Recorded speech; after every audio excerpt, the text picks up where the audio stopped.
All right. Hello, everybody. Welcome back. Oops, that's the timer. There it is. Wait. Yeah, there it is. All right. Hello, hello, hello. Welcome back to 7 Days to Die. And yeah, we're going to be running till about 5 minutes to 10 because the devs do have a Alpha 21 stream scheduled for 10 p.m. Eastern Standard on Fubar Prime on Twitch. So if you guys are interested in watching that, I know I am. That's why we're going till then. Hello, everybody. What is going on? Kelly, what's going on? Old Man Gib, hello. And anybody else watching the replay, hello to you. All right. It's almost 4 o'clock. We got a job to do. I've been busy getting some stuff done.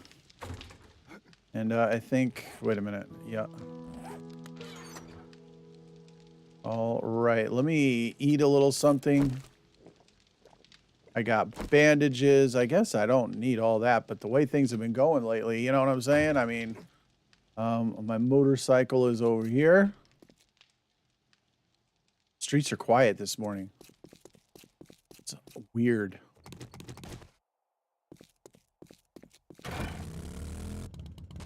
Full gas. Bridget, what's going on? Sinister, what's up? Hello? Getting a little 7 Days to Die. After today's filming escapades, bud. I did all my batch filming today. Whew. It's nice to just sit back and play. Oh, that's a... All right, let's get this done. I think I'm on tier 2 or tier 3 quests. And I don't know if we'll have time to get to the day 15 horde today or not. Probably wait for Sunday. Just because of the live stream coming. Ooh, what do we got? I guess I'll sell it. I'm at that point. And I want to check you. Jiminy Christmas. Okay, that's a thing. Let us see. Quick getaway here. Let's see. Put all this away. Switch over to my kaboomer. I don't know. I feel like, what do I get? All right. Bones.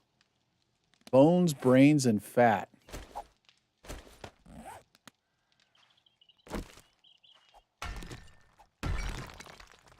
I actually don't need all that stuff. Hey! Hello? I can hear him upstairs, too. No! Oh, that creepy crawl thing is just, man, that is something, huh? Oh, there you are.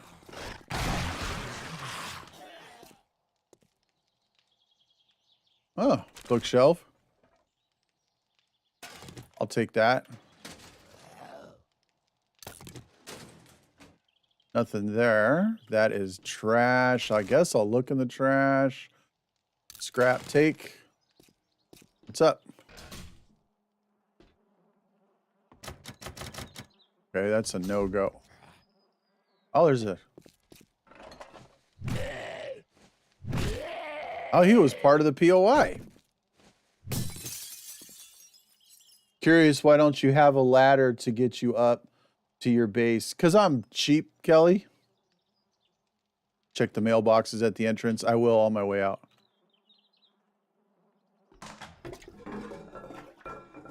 Some old toilet paper I just don't want. It's pretty nasty. Okay, so let's check this box. Nothing that I want. Oh, this is sugar booty. Nothing that I want. All right. Just a clear area quest.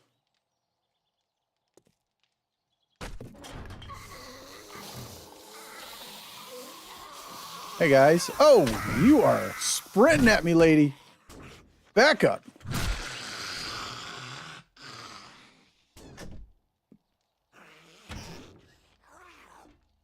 Oh, you know what? I need the bones for glue. Nope. Oaken Shield, how you doing? How you feeling, man? Are those nerdy glasses? Yo, fantastic.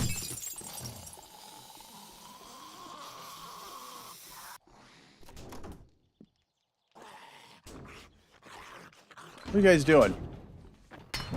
Oh, I missed. Back up. Okay, this looks like a hidden loot stash. No, just a construction crate. Yeah. Let's drop this in like this, and I will take these because I'm using cobblestone for my base at the moment. Well, we don't really have a base. Hey, bud.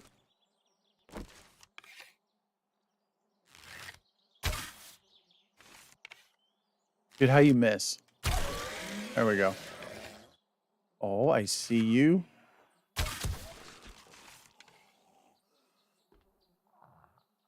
Oh, I think I remember this POI. Ooh, I haven't been in this one in a minute. I stepped on it. I think they're up above me. Let's close that.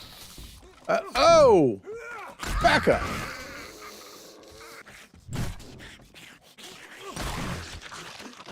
Step back, buddy.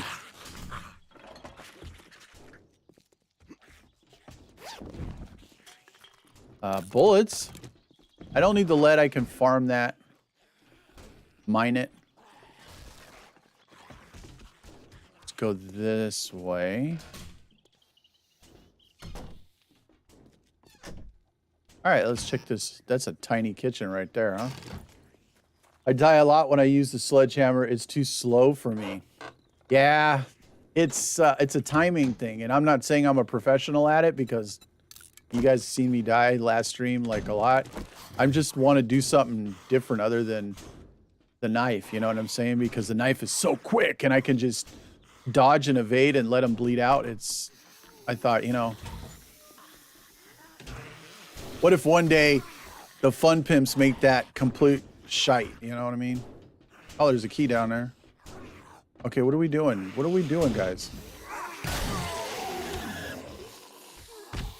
He jumped down from up there. Yeah, that's a key, but I'm gonna go up. Oh. Shh. Well, that woke everybody up. Hey. Back up.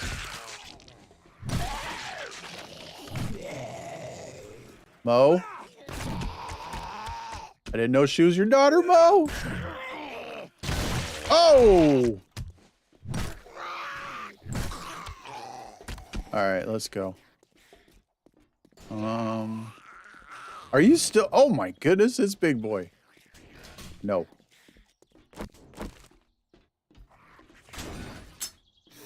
Dude, he can go through that door so fast, so fast. It's insane.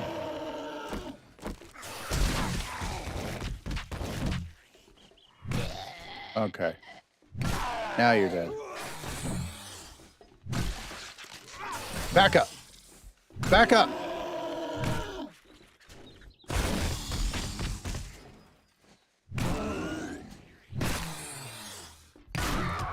There we go. My goodness, he can take a hit.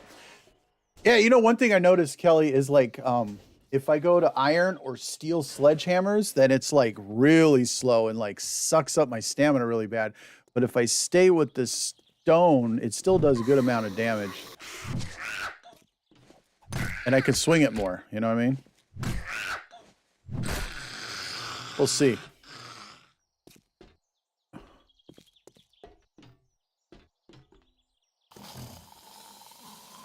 Hey.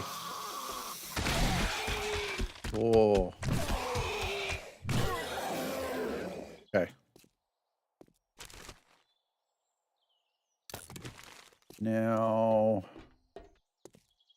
then back up and over? Oh, there's a bird up there. Hold on.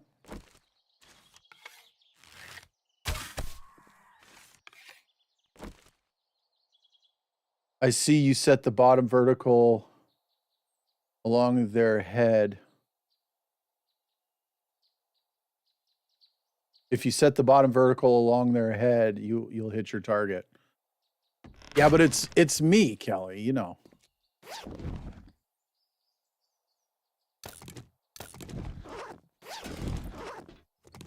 Get my arrow back. What am I missing here? Oh, return to trader. But I didn't get the loot. Where's the loot, bro?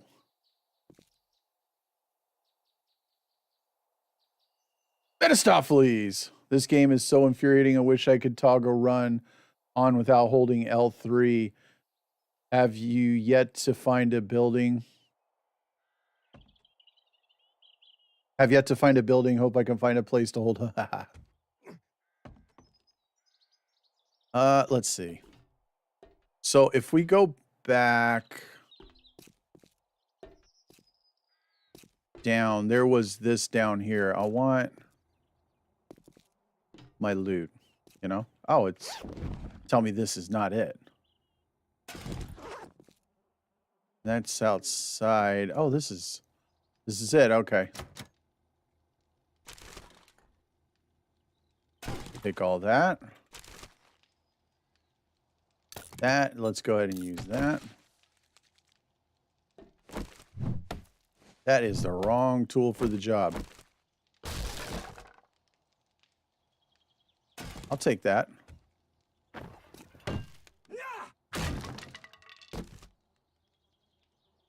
Look, there's an iron sledge. Take that. I'm not interested in that. Ooh, concrete mix. Oh, do I have? All right, let's beat into this.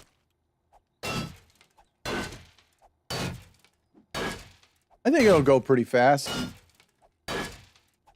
So is everybody looking forward to Alpha 21? I was going to say Alpha 13. I have no idea why I was going to say that. I want to say I started playing 7 days or watching 7 Days to Die about Alpha. I guess it was Alpha 13, Alpha 14. I want to say console got Alpha 14 and upgraded to 15, 16 and stayed there. Oh, this is pretty fast. Come on, give me some sweet loot, man. I need help.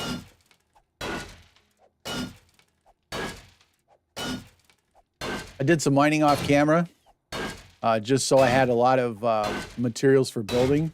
And I still haven't decided on a base yet for the horde. Okay.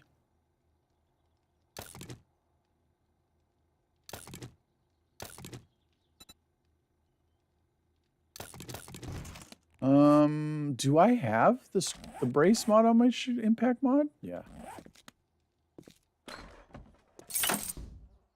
Thank you.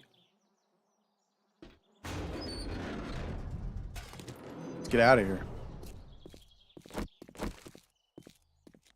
I'm gonna repair my hammer. And there's the mailboxes over here that I did not get. I'm excited for the content that will come from the new alpha, yeah. I'm excited for the content as well. And not just the content that I make, but some of the people I watch. Okay. Should be pretty good.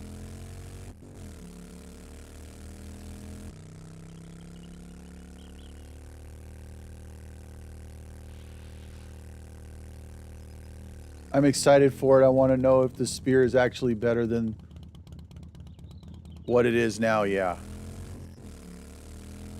I'm glad they're taking away the throw, you know, because that really wasn't it. You know what I mean? That was not it. Woo, just the good old boys.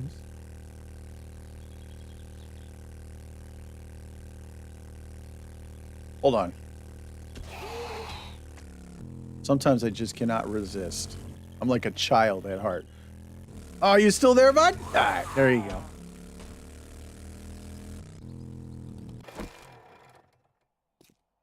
He coming. He's all kinds of mad.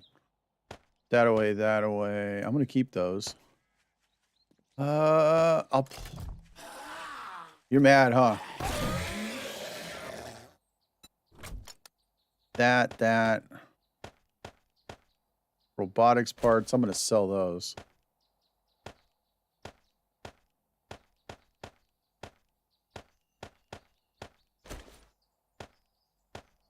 Now let's take all this. Do a sort. That away. We're good. I feel like they're a ways away from completing their plans. From what it sounds like, it sounds like it's going to go gold after Alpha 22. I don't know, but I know they've made tremendous strides over the years. Bro, a steel sledgehammer. How much stamina does this use? 40 points. Holy goodness. Bud, I'm just going to take it and sell it back to you, man. What is this? Fetch. I can't even see. Fetch and clear, 252. I'm not doing a night job. I'll be goddamn. Alrighty then, on your way. Okay, so he resets tomorrow. Dang. Okay, hold on. That's right. Do the math. Stamina cost is 20. But what mod do I? Let's take the mods off. Yeah, stamina cost is 22.3. And then for a steel, 40.5. Ah, that's almost double.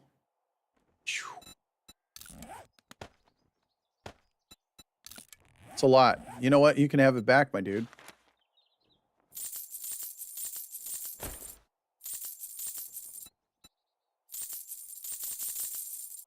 And I already know you ain't got jack.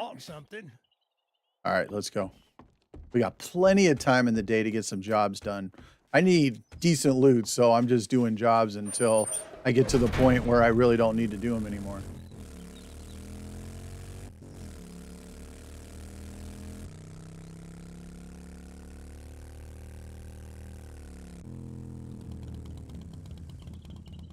Adam Maynard, what is going on, my friend? Hello. How has life been treating you, man? Hopefully better than it's been treating me. Oh, are we doing the crack-a-book? A smack-a-book? I kind of want it for a quick getaway just in case. Good to see you, sir. Okie dokie. Guess I'll go check. I don't think you can.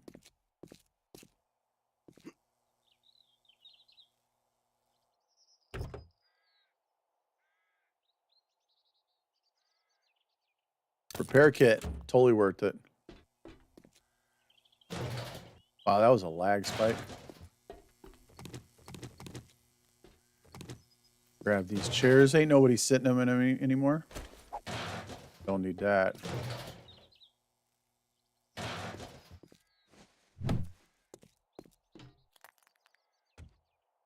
Hey guys, what are you two doing? Whoa! Hey.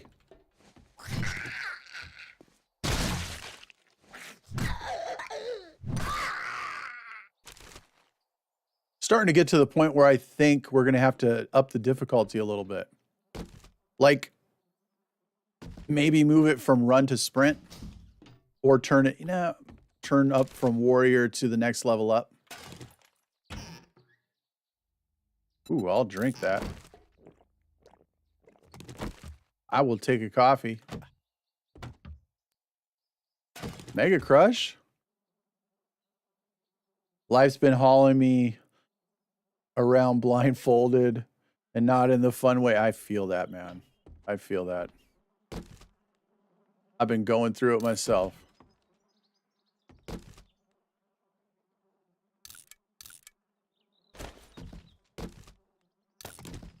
that. I see you back there.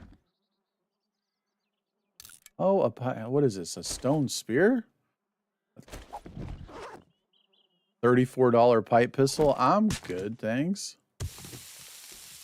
Tell me there's more to this.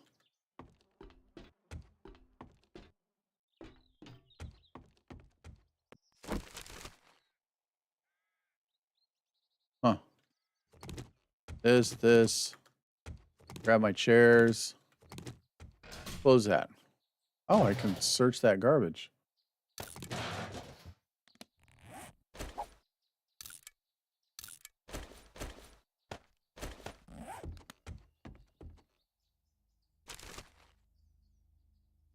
Insane.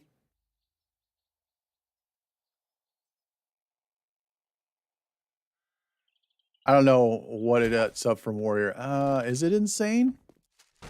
I don't know. I mean, they're on run now, and I feel like unless they're like feral,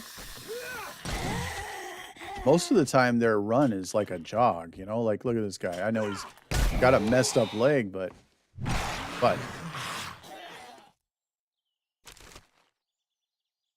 Oh, nice. This place is the good place. This is where you get all your fun stuff.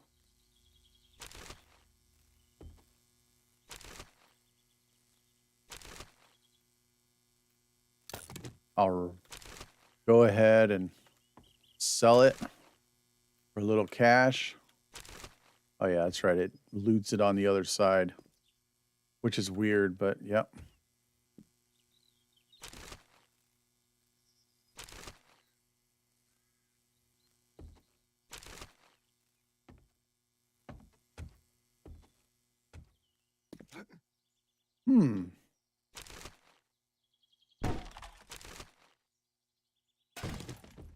It is really quiet here for a POI, isn't it?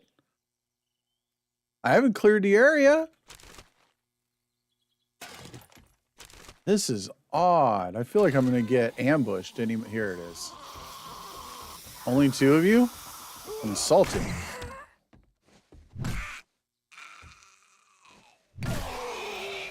Uh-huh. Bro! Whoa, I thought you were dead. You're dead now. That's what I get for being cocky.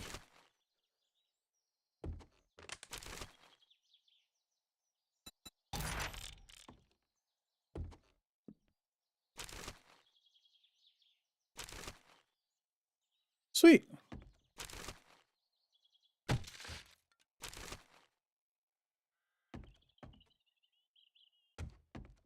All right, cool. Got this cart. Scrap. I can just... Dude, there's no mirror in here. I'm a little... Like, where is everybody, man? Am I missing something here?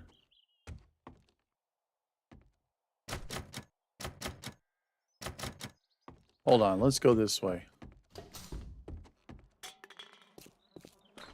Aha! Oh!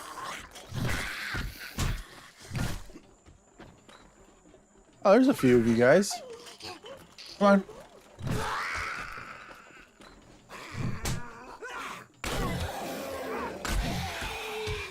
Down. Down. Make sure Steve is dead.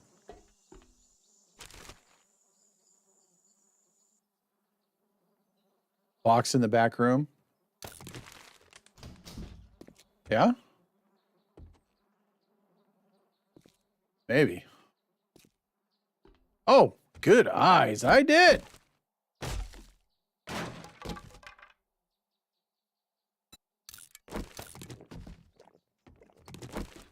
Cool. I needed some tea.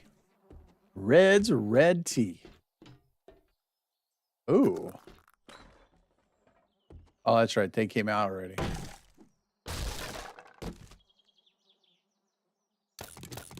I'll sell those. I'll take money anytime.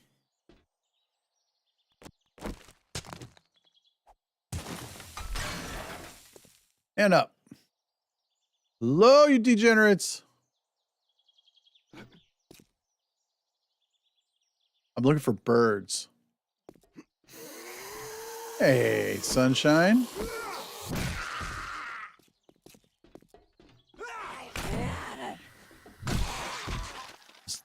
Is that...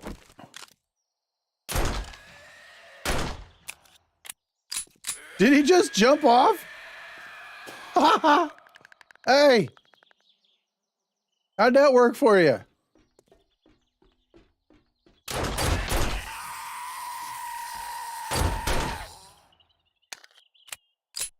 Oh, that was fantastic. All right, so probably go that way. And just do a once over here.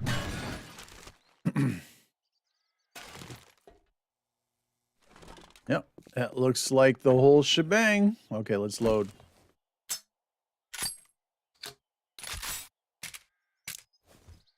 Oh.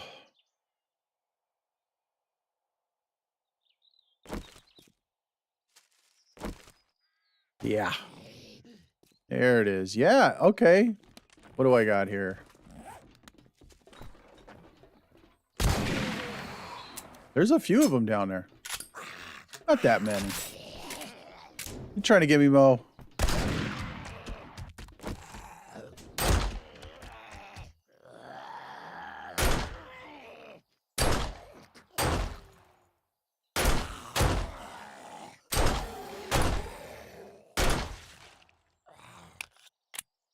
There's a crawler around here.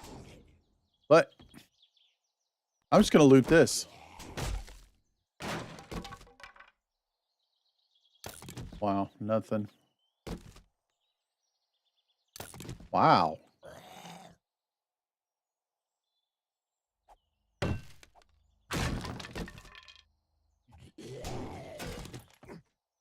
lot of stuff I already knew.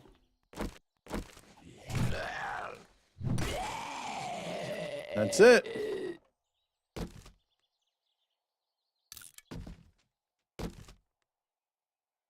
A glass jar.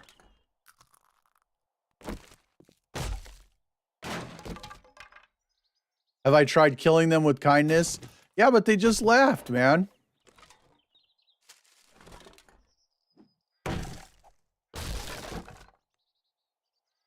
What is this? Art of mining. Ooh. Craft basic resources like ore, stone, and wood into more compact stacks. Okay, I barely use that, but oh god, I need lockpicks, man. I don't want to leave without my loot.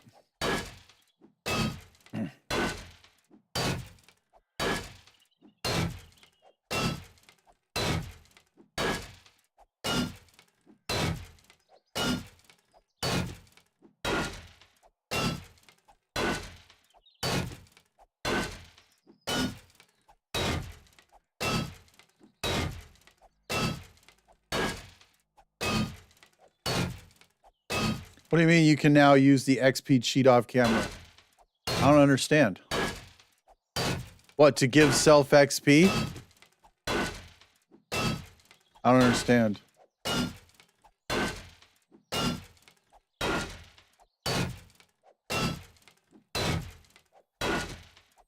Holy smokes, come here.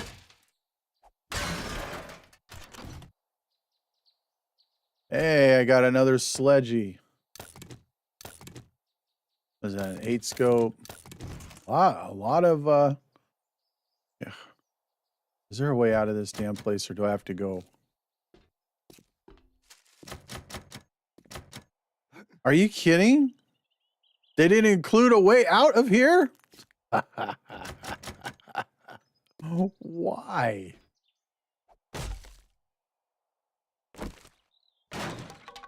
Huh. Okay. Wow.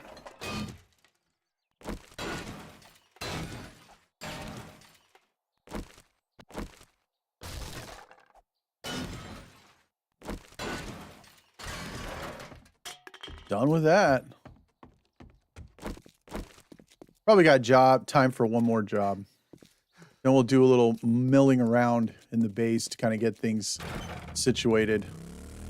Kind of figure out what we're going to do for the horde, because I know the base will hold up. I'm still kind of at odds.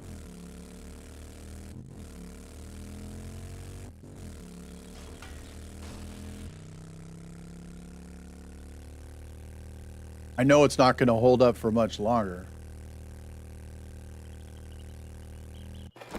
All right, let's put some stuff away.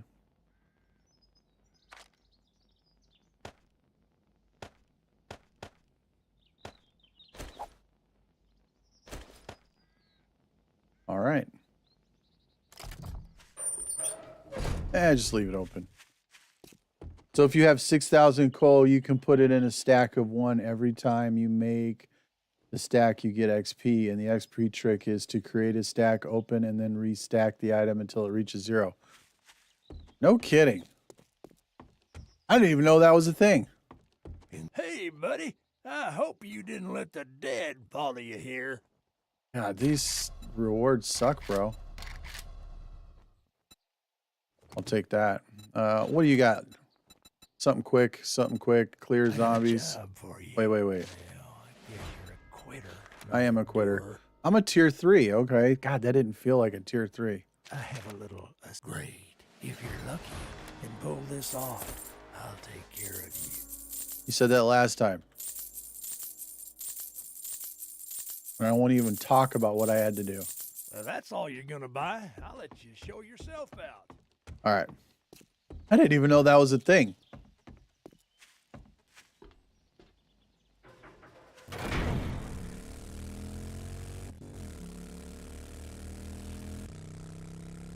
Nah, I don't.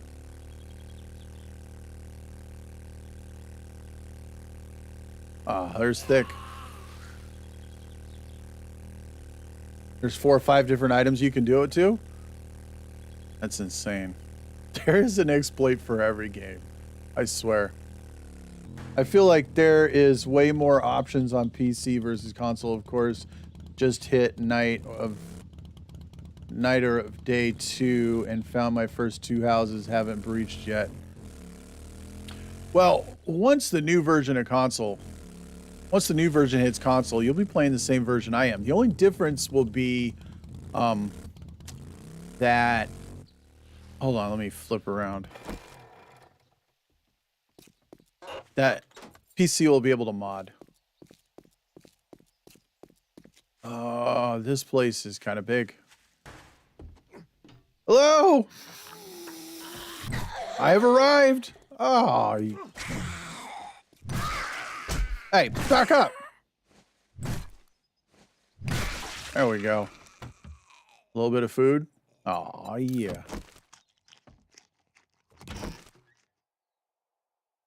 Have you done that before, Kelly? What is that? Huh. Dude, did I just smoke that pool table? I actually should probably be taking the leather, huh? All right.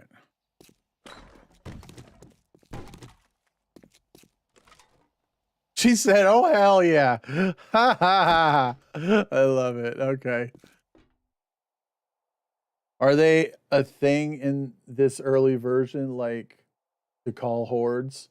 You talking about like screamer hordes and stuff like that? Yeah. Wandering hordes, screamer hordes, all that is a thing in that version you're playing.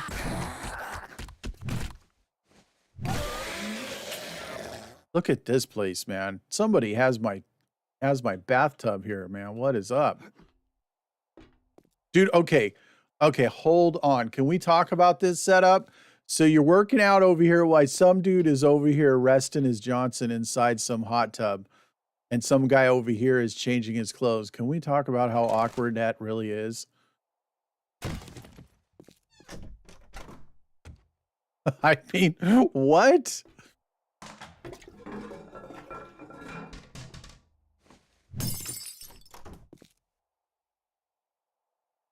Hold on. He's sleeping. We don't want to wake him up. There we go. He will never wake up.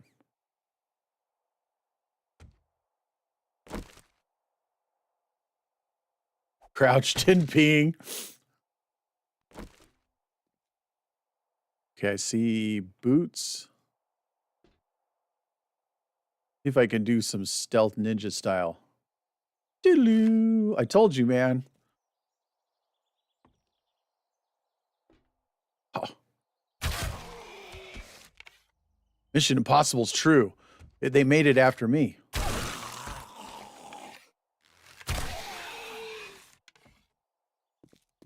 Hold on. Back up, back up!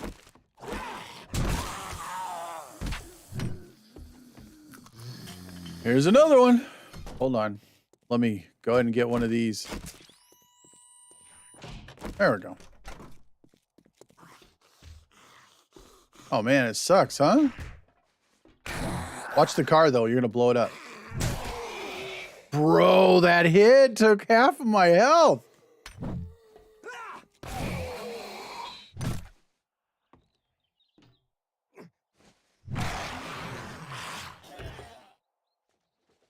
YMCA. Ooh, that's nice. Here, you can have that. Level 5 shovel is welcome.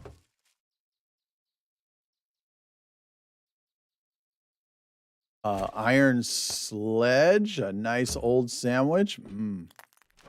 Okay. Let's close this door so they don't come up through the front door and just wander in. Level 4 fire axe. Iron, we can melt that down. Let's see. Let's repair that. Let's repair that. Motor tool parts, very welcome. Glass jar. Love that that stayed. Okay, let's see. Nope. And I don't see anything up there. Hello? Where are you? Oh, she was feral. She had yellow eyes.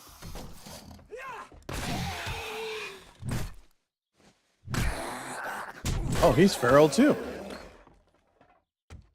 Just close that door. Hello? Okay. Are you sure he is resting in the tub?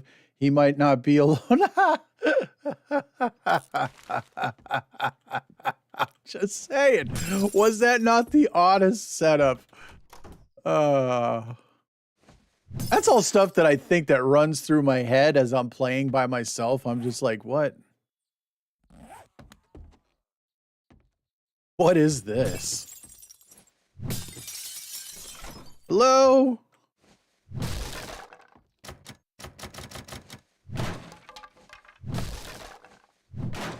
Keep on knocking, but you can't come in.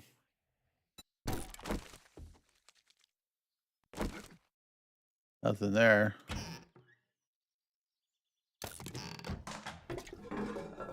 Nothing there. And I think you're supposed to go out this way. But I mean, I can literally just jump over these.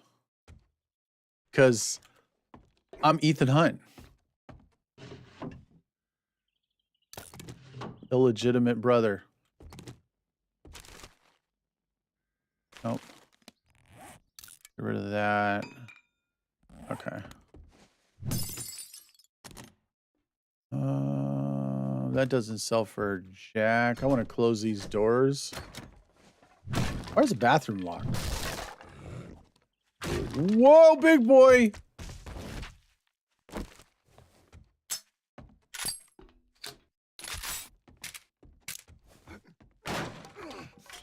Come on, big boy.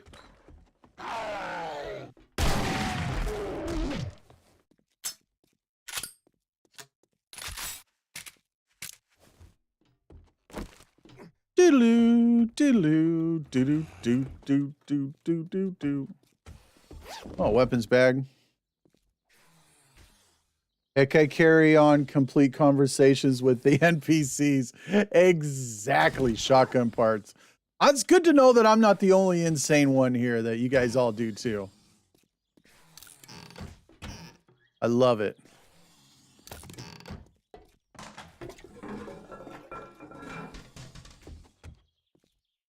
I can hear something outside. Hey!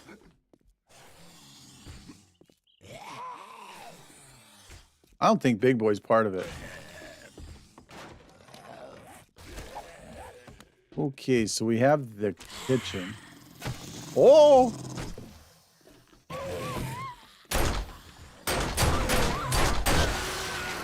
No, sir. We talk about you phasing through those.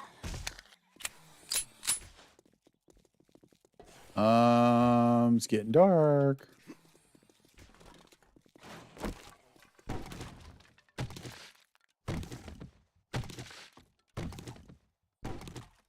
Okay. That's good. That's good. We are... Hey, sunshine.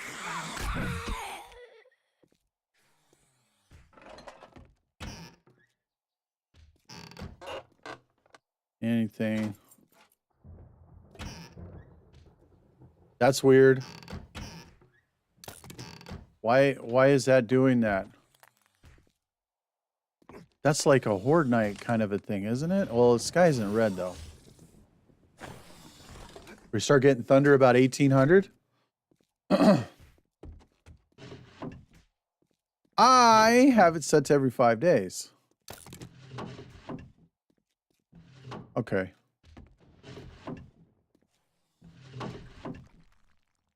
Oh, he just broke something. Wonder if he's going to be coming up soon. Comes the rain. Then I think it's... No?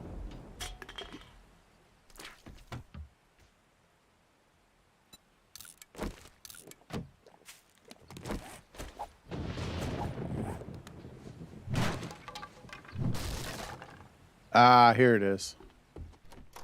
Yeah.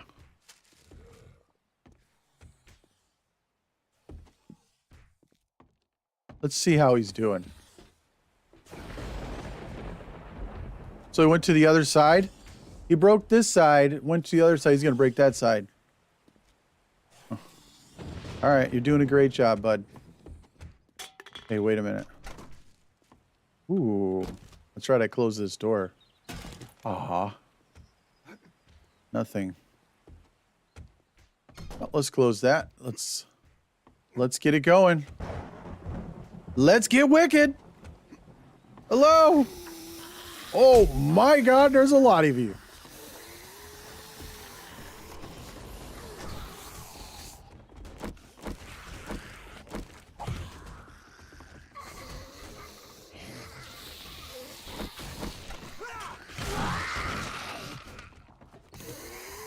Hello. Hey guys. Oh shh. Oh Lord. I gotta sit up for this.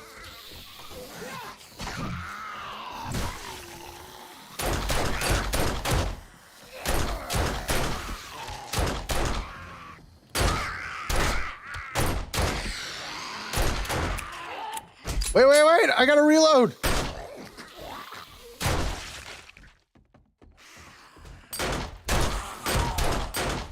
Aw, man.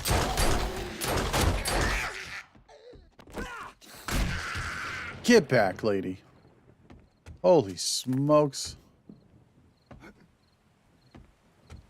That got real quick. Oh, there's a lot of good resources in here, man. Ooh, toys for me. 8 scope mod. That's all I ever get is an 8 scope.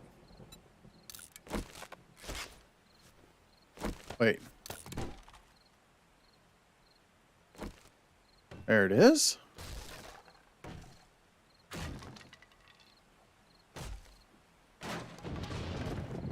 I really hope we have a real 7 Days to Die.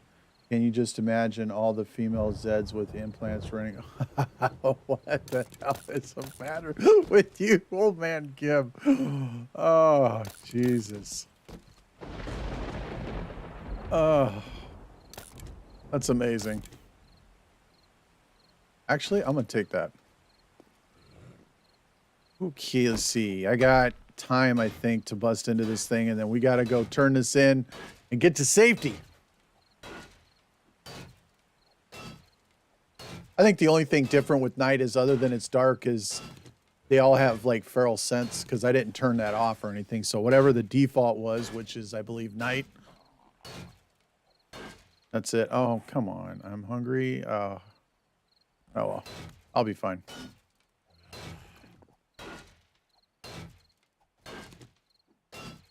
That's three quests right off the rip, first day one.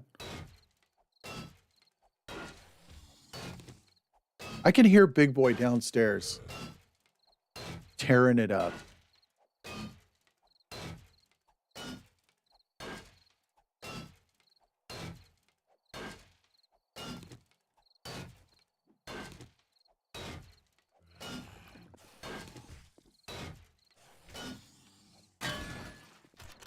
There we go. Burning shaft. Nice. I'm going to use this. Oh, steel leg armor. Nice. Going to take that. Oh, I want all these resources. I just don't have time. I'm weak. I'm overloaded. I don't have any back door, do I? Oh, yeah, I do.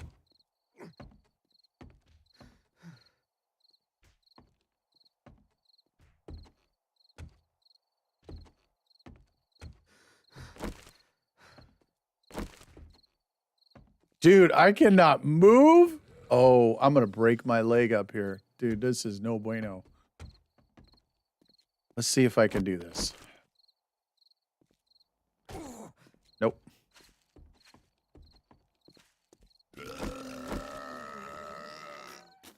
I can't believe I did not break my leg. I do have parkour level 1, I believe. Let's go. Let's turn this in and go home and sort through our loot and treasure. Excuse me. So what we need to craft. I've been playing Survival Fountain of Youth and Small Land the last few days. Anyone have a clue how to link a Nostromo peripheral to PS4? This doesn't seem... I have no idea. I don't even know what that is, man. No broken leg. I have parkour level 1, I think.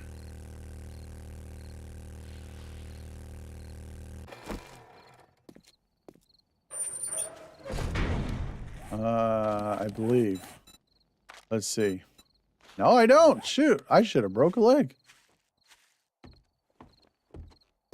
No, I thought I did, but I don't. That's why I was like, I must have a level in parkour.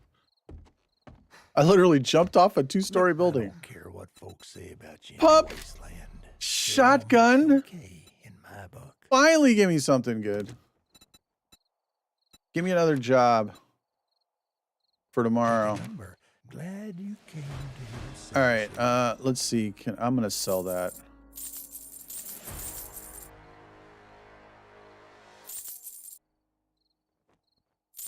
You can have my shotgun parts. You can have that. Iron sledge stamina cost 36.7. It's actually more beneficial to just use steel than... I'm gonna smelt that though. Learn elixir. Nope. You can have that. That. Well, it's about time you bought something. Thank you. All right, let's go home. Food. All that good stuff. Left-handed keyboard. Oh, okay.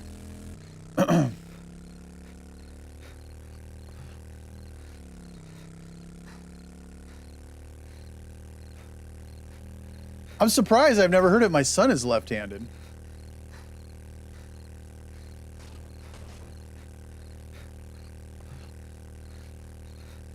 I think if you max it, you can jump from a 7-story building and not break a leg. If it's me trying, Kelly, I'm gonna more than break a leg. I'm gonna kill myself doing it. I'll be like, but I got max parkour. Yep.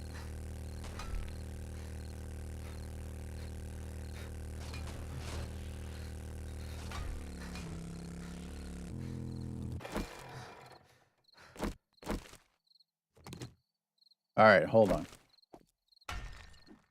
Dude, that's 5K. That's why. That's something I can do at night is just hammer out that one block right there. All right, let's go. See what we got. First of all, we need to eat, so let's eat that. Let's see. Boom. Boom. Boom. Uh-huh.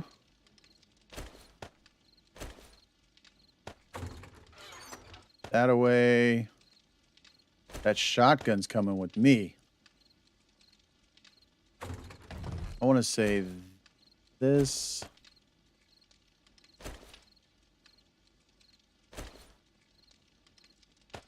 I guess. Whoa. Whoa.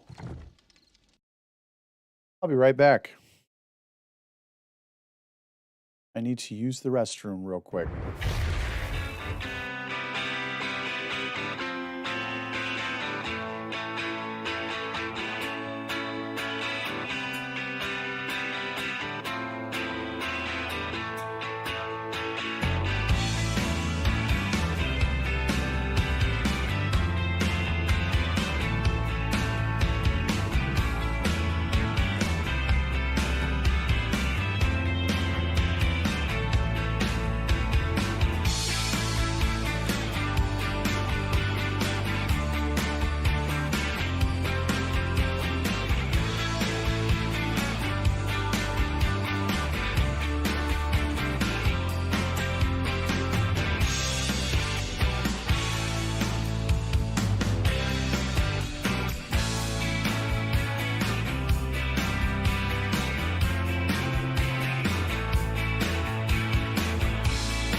apologies.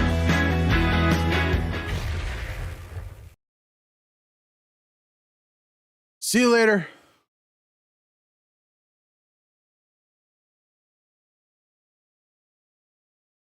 Think I need new intro and pause music? Adam, I think you're right. Okay. Let's see. Let's just can't put you there. Let's continue sorting through all of this. This.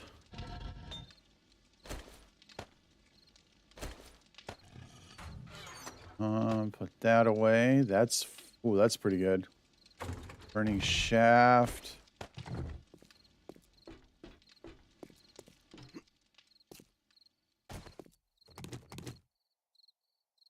I'll work on it. Whoops. Also, I did a little bit of work on the base. On the horde base. So here we go. Wow, I am super overloaded. As you can see, I put in a few more false supports. But that doesn't help the fact that I can't see anybody down here. I'd have to put like grenade chutes or something in. And I put these here just as like extra support.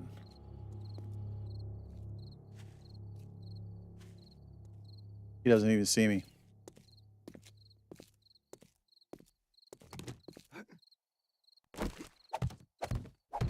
All right.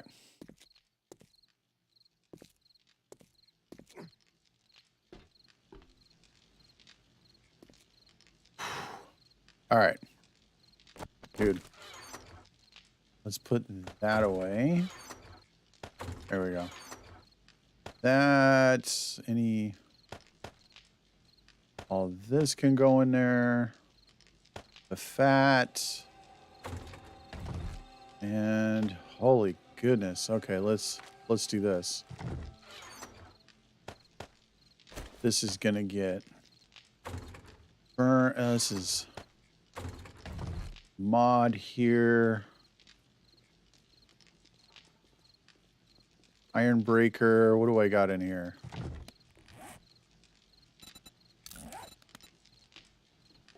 Damage against stone. There you go. Oops. No, this is not PvP, Corey. I don't do PvP in Stranded in 7 days. No way, Jose.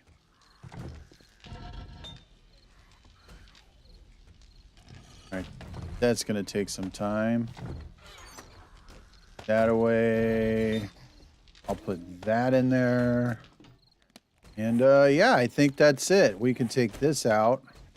We'll drop our shotgun. Let's go into the mod so I can get my bullets back.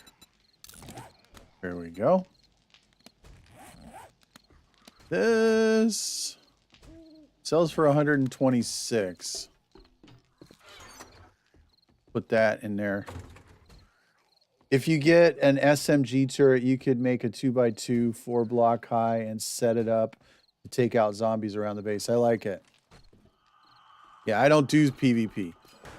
I mean, if you guys want to see me cuss and complain and get angry, I'll do PvP. I've never been good at it. My kids like it. Me? Oh, man, I'm horrible. Okay, what do we got? We got an 8x scope mod. I just don't feel like these are going to be amazing. I'm kind of keeping some of these mods just to mod different, like, things to sell. You know what I mean? I think I'm going to take some of these with me. Okay. There we go. That's done. We got a little bit of eggs. A little bit of this. Wait a minute.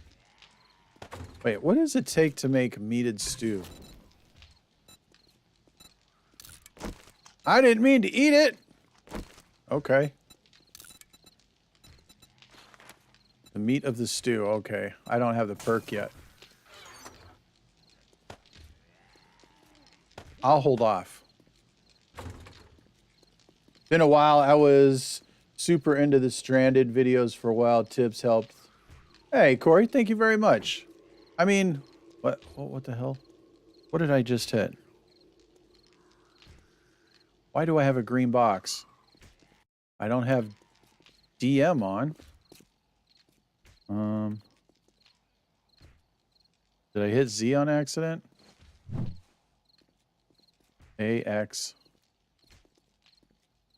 Anybody know how to stop this?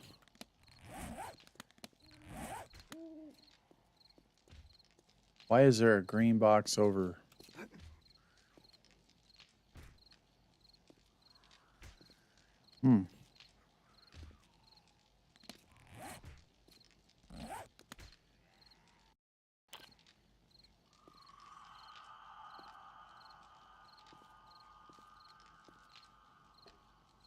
Yeah, how do I turn it off?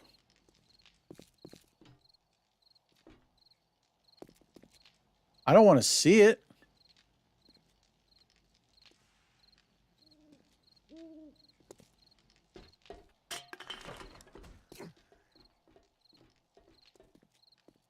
One of the menu for my block.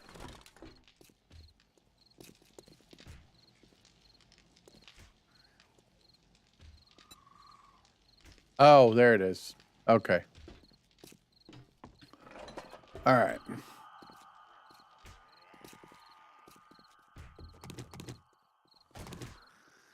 Hey. What do you do? Where? Oh, he's inside.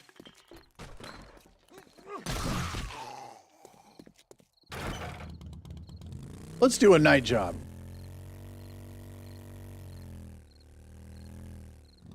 This is probably the stupidest idea I've had so far this stream. All right.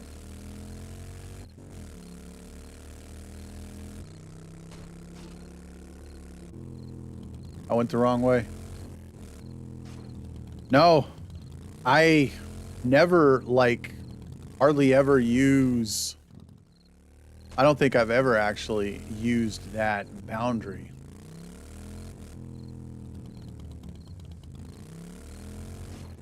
Like, I don't see a need for it, you know? Is this literally right next door? Oh my god, this is right next door. Bro. Dope.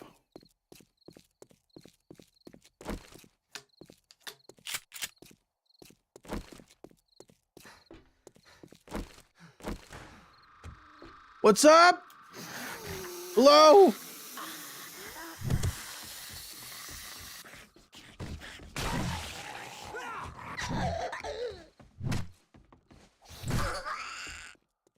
Stay right there. I hear somebody coming.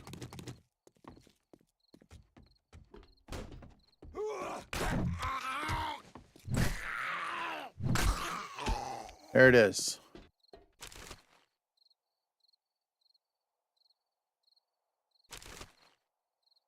Okay. Just because Adam mentioned it, you guys think I need a new intro and pause screen?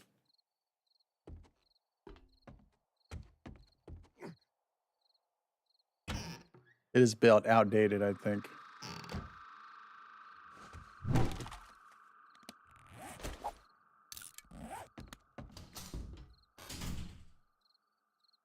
Dude, I know you're in there. Shh. Ninja.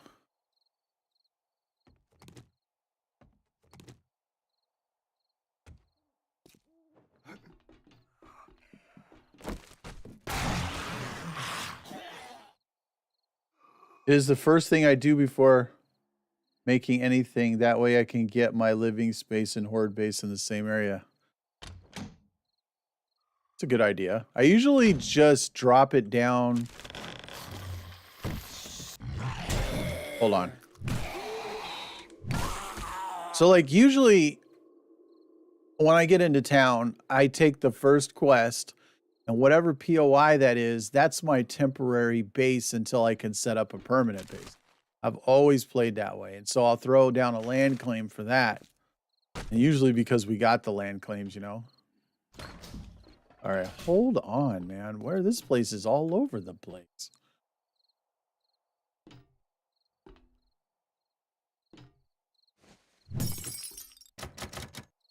Okay.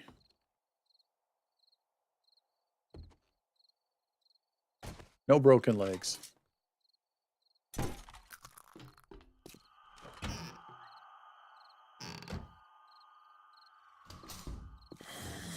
Hey, guys. Ooh.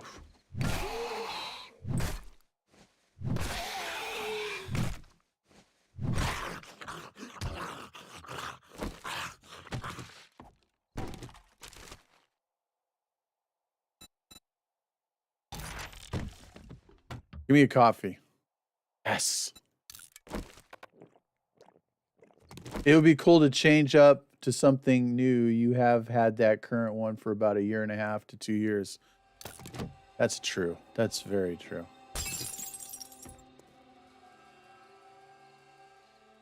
I will definitely do it then. I'll start either designing something or looking for something.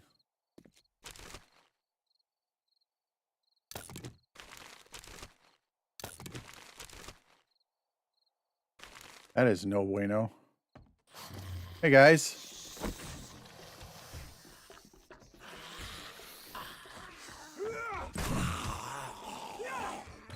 Oh, misjudged.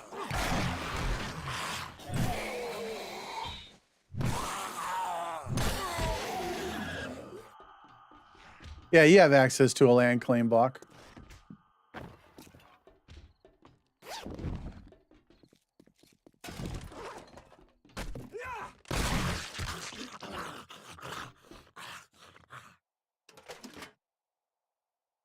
I need something cool, you know what I'm saying?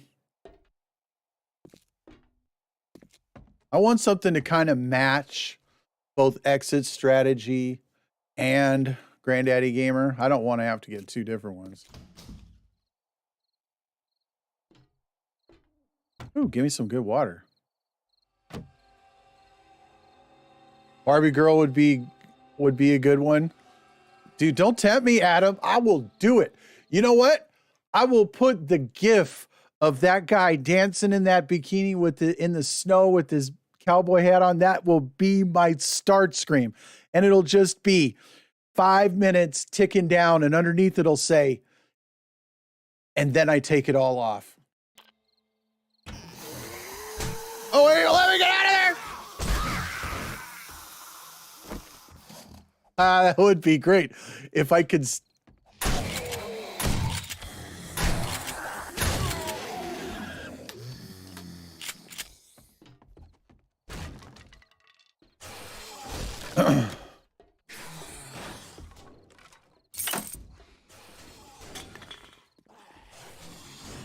I'm thinking that's the way.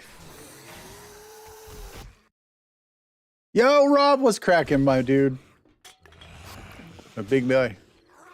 Hold this.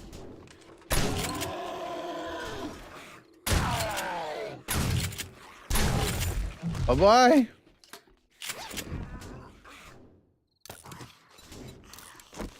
Iron fire axe. Boo. Beer. Does this still blur your vision? You have a nice buzz. You're feeling rowdy. Yes, it does. Just ever so slightly. Don't adjust your TV, folks. I drank beer. 1. Apparently my dude is a lightweight. Don't tempt me with the good time, Adam. Bro, I would do it. I would do it if I didn't get demonetized and kicked off YouTube. That would be amazing. YouTube would not be. Wow. Beer. Dude is a lightweight.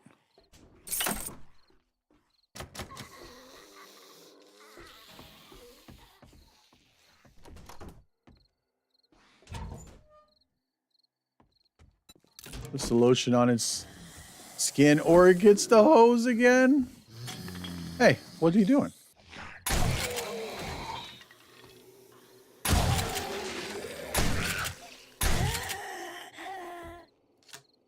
I mean, I got a shotgun now. Shotgun hero, buddy. It's my PvP style right here. Shotgun in the corner.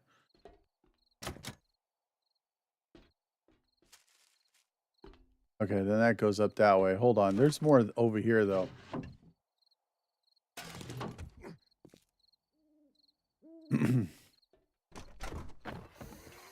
Okay, then this opened this door. So there was something cracking down here. Let's just do this. Hey, what's up? Okay. That's all that was.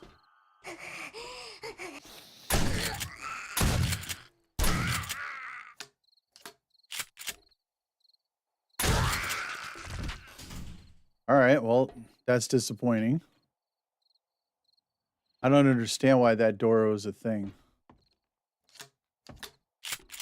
All right, well, whatever. Let's move. Can't get through there.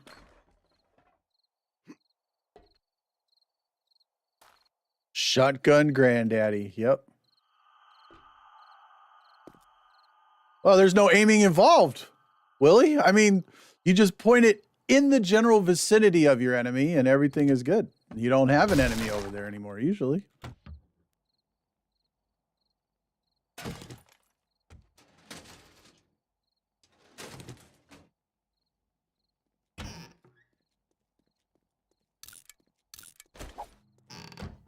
Aha. I am looking forward to Alpha 21 too. It's going to be a lot of fun. Wow, that place looks familiar. Huh.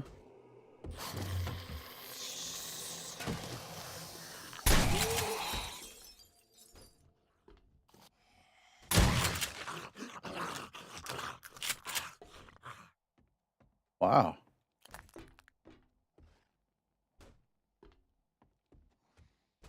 Although the new water gives me some concern. Yeah, I kind of saw that too. And they were like, look at the water. Isn't this great? And I was like, not really.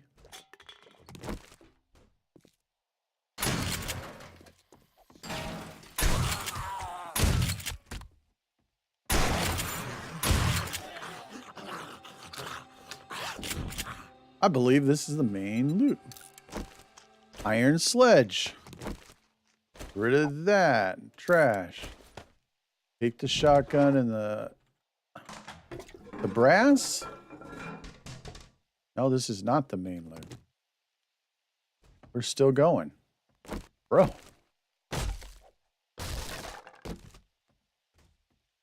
What is this? Tech junkie.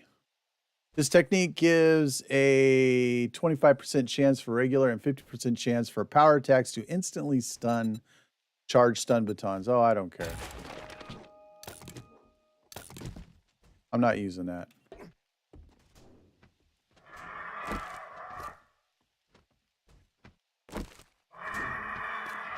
Let's dance.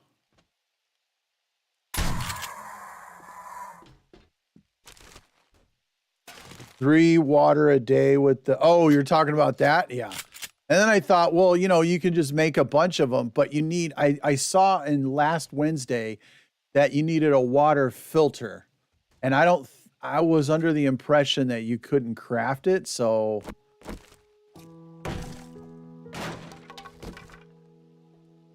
Well, you know how it is. If it's a complete mess, they'll dial it back. What kind of pants do I have? Well, I guess I should wear those because I was still wearing plant fiber. Yeah, it's a little... I thought you were talking about the water particle effects, but yeah, you're right. Let's go ahead and repair. Let's see. This should be the fun. Let's do it!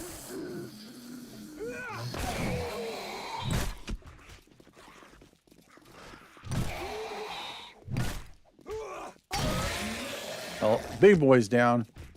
Where you guys at? You guys slipping.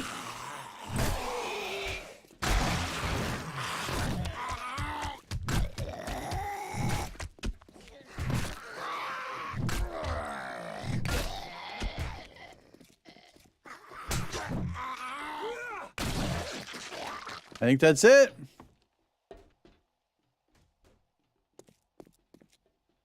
Just got to find my supplies, which are right here. Eco-friendly, is that what it is? I should go move to Portland.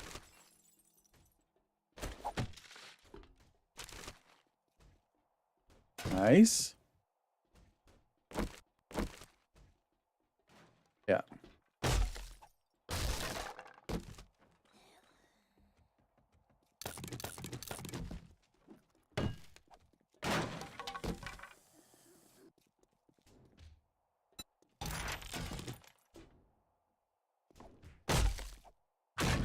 Not bad. Yeah, I think we're definitely going to have to turn something up a little bit because it's getting... This is pretty much a walk. Portland. Did you catch that?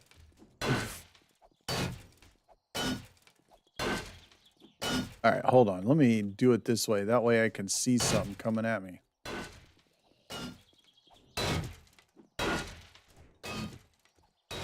Wait a minute. If I crouch and hit this, it's quieter. Listen. If I stand up, it's louder.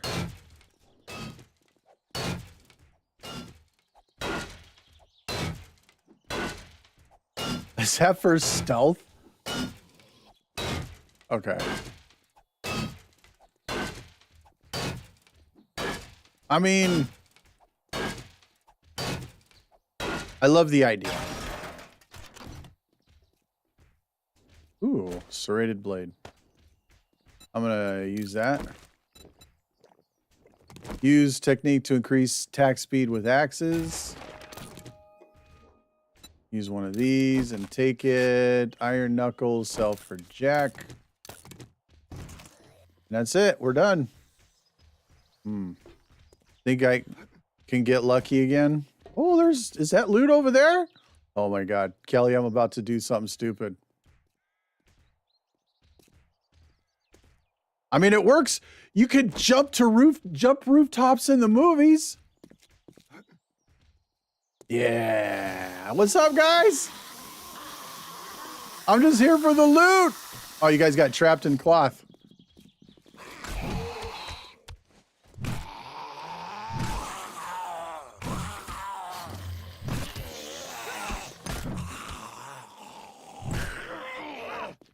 Oh. Bro, did you just get stuck?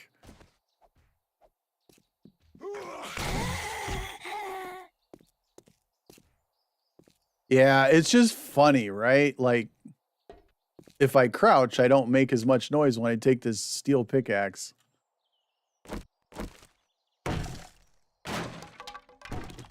Oh, I was not paying attention. Dang it.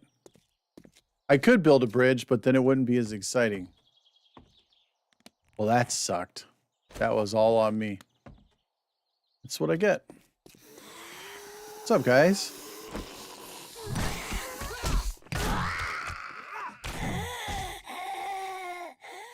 All right.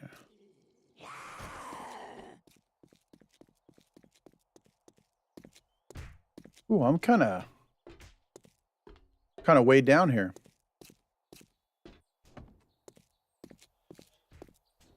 Let's see. Over here. Yeah, I was looking at chat. It was totally my fault. Anyways. That's what I get for not paying attention.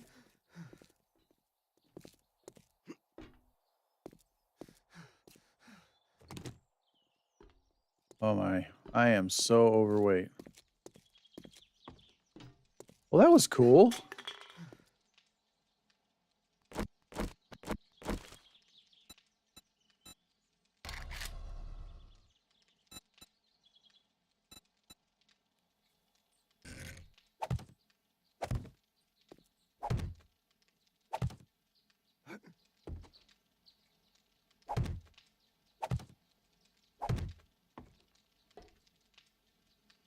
There you go.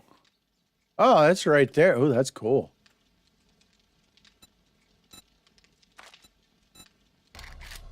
So, Metastopheles, what are you thinking of it, man? All right, let's put some stuff away here.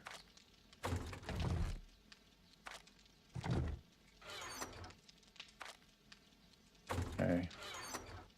That away, scrap that. This can get sold. This is going to get burnt. Sold.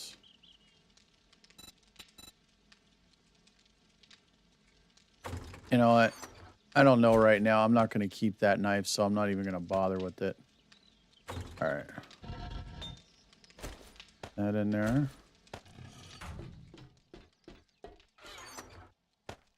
There we go. And I'm just going to put all that in there. I'm not worried about selling anything. I know he just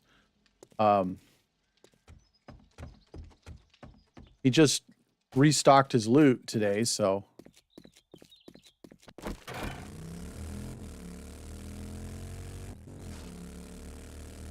let's see what time it is. Okay, we got a little time still to kick around before the dev stream.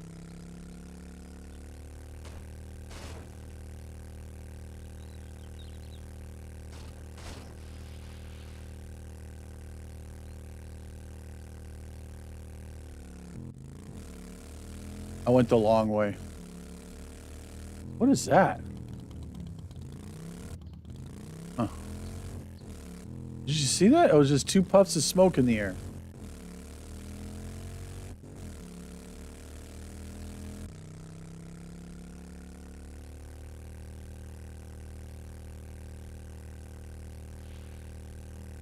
On game 2, toward the end of day 3, died once in the waist. Did get a 1-hit head pop. Level 2, back to hiding on the roof. Breached. I got hundreds of hours in that console version, man. I had a blast. I found like in that version, the main big city is like right in the middle of the map. So if you find it, you're in the middle of the map. And I dug all the way down to bedrock on one side, and then like mined a whole complex down there, made a mini bike for just outside and a mini bike for inside, because my complex spanned the entire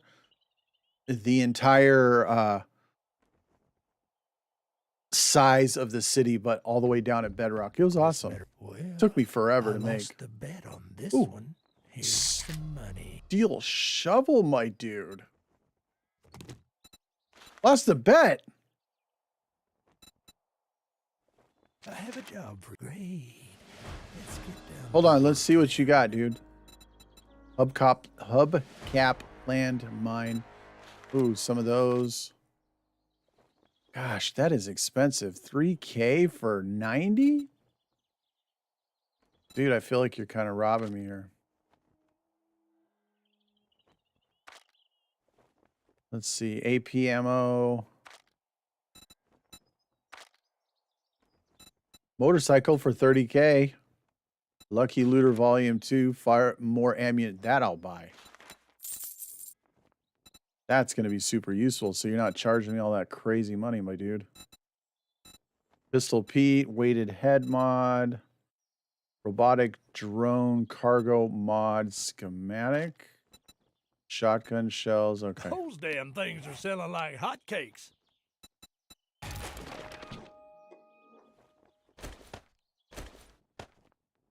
That is better than both of these.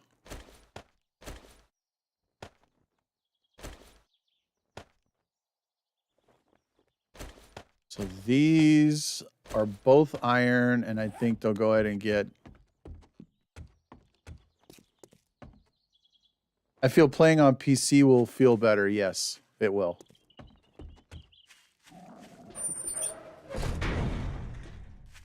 Hold on, I'm gonna go get something to eat since my stomach just growled.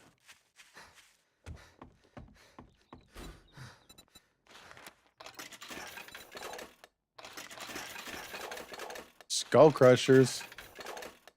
Do I have coffee. Oh, you know what? I need rock busters too.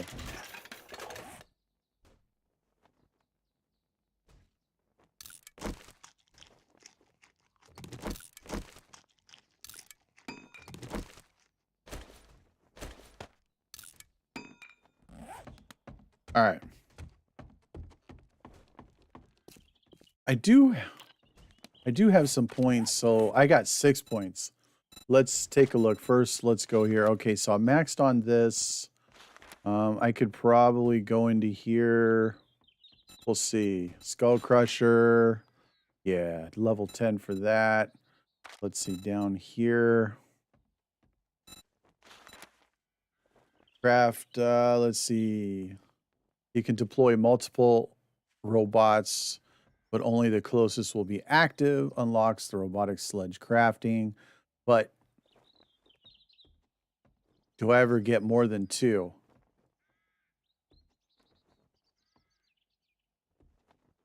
No, I don't think so. Yeah, all the way down to robot expert. That's not worth it. I think daring adventurer. Additional choice. Maybe a couple of those. What is this? Started playing on Xbox. I didn't like it at all. I ended up buying it on PC. I really liked it on console. But I started playing with my kid. And then, he got bored with it, but not me. All forge recipes, electronics fence, blade traps. I'll hold on to the rest. I don't know. Oh. Yes, I do. Parkour, baby.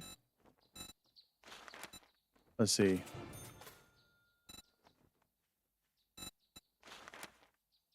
Level 4.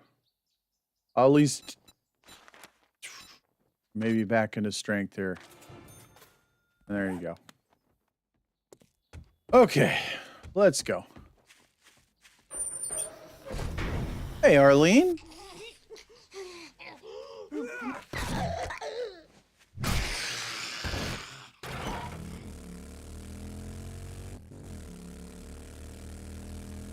I'll tell you what, it's nice not having just the mini bike anymore.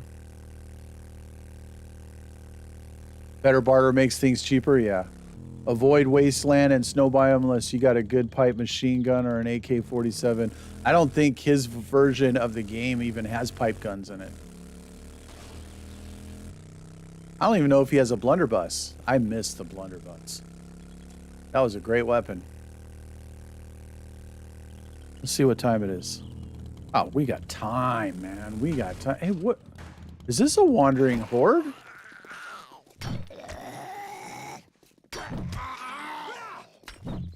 What's up, guys?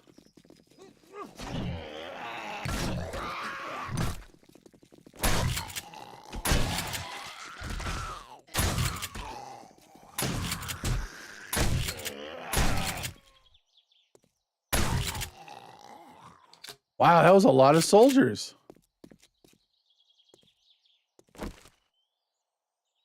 You have 35 minutes? Yeah. Okay. Oh, there's more soldiers. Hey, bud.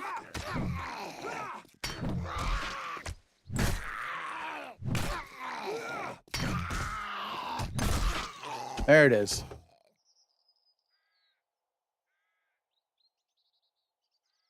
Nothing that I want. Bottomless barrel buffet. Yeah, with the ambulance right out front. How appropriate.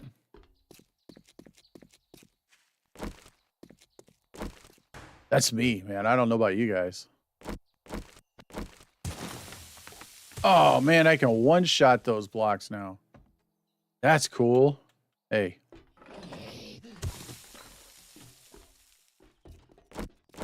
Oh, it's just you. Wow, there's 3 of you.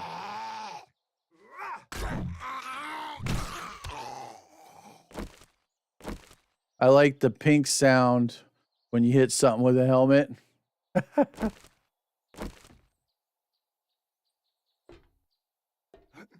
Nope.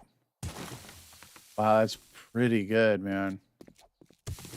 I like it.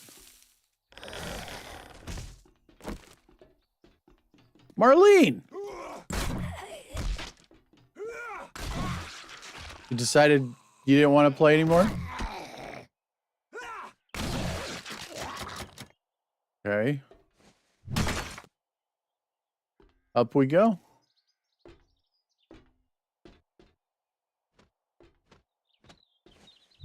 Oh, you...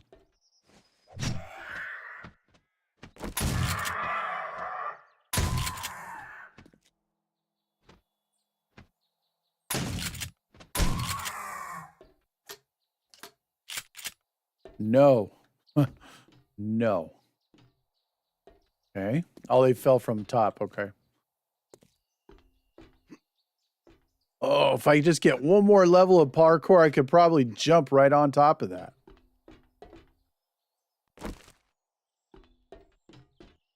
This is a crazy building.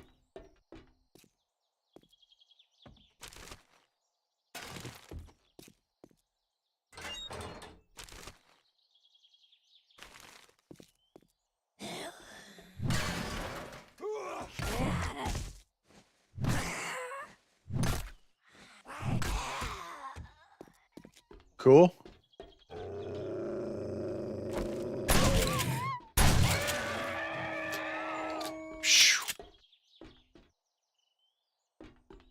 Nothing makes you pucker more than coming around a corner and hearing the dog growl.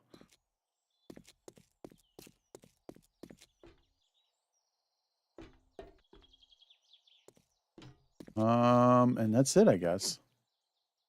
Yeah, and it just goes back down that way. All right. Oh, was I supposed to fall this way? Yeah. Okay.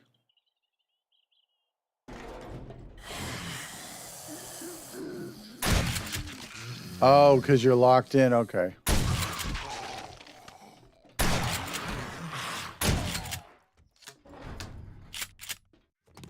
Dude, you gave me a pump shotgun, bud.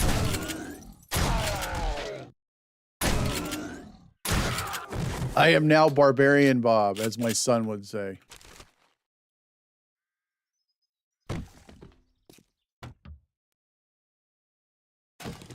All good.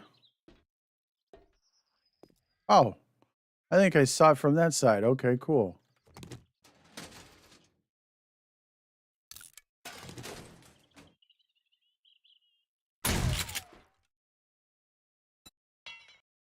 I'm going to beat into this, and I'm not going to use my explosives because I feel like it's a waste.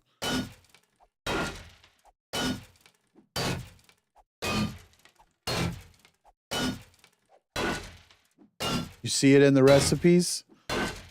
Are you talking about... I'm a little late to that party, bud, but, ooh, that's nice. Talk about the blunderbuss?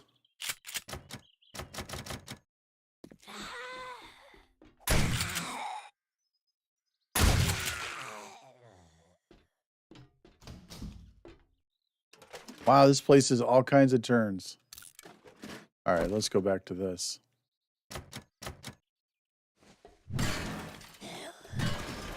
I know, sometimes I feel like I'm dying in the toilet too. All right. There we go.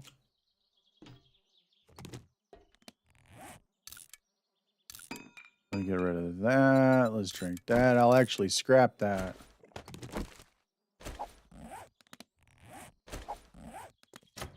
That's locked. I was going to say, I can see your feet.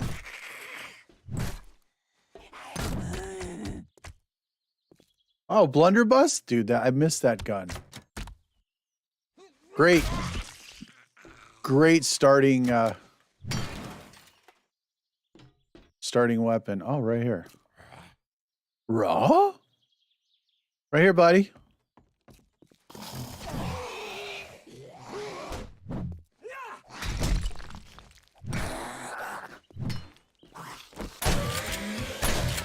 No, you don't.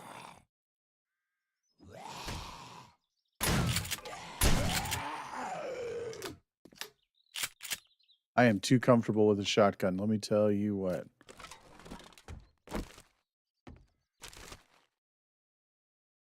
Okay. Oh my.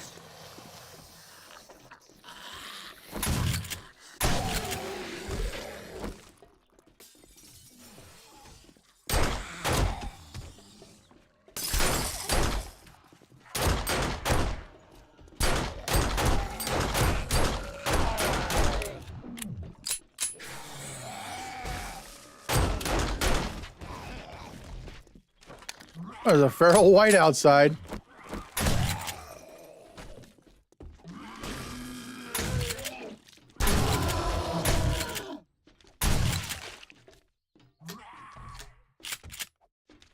Do you want to come in?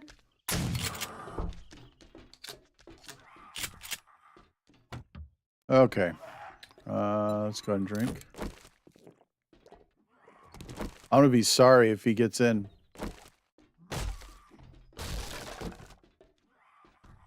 Ooh, nice. AK-47. Is that? No. I thought he got in. I was gonna say, uh-oh.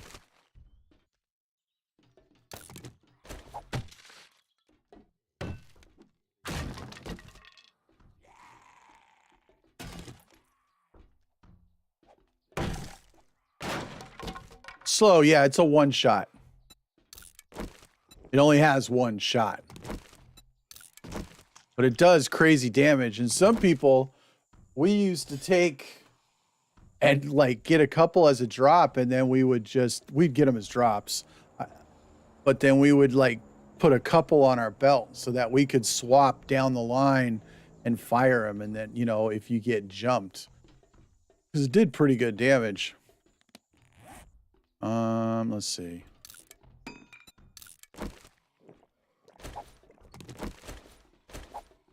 There it is. No more beat. Can I have that?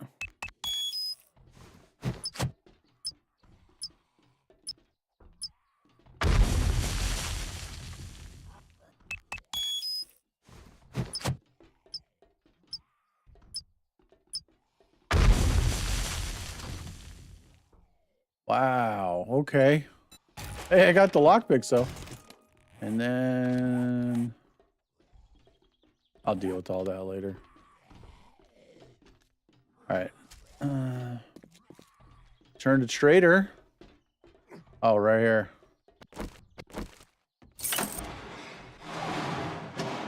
Yay!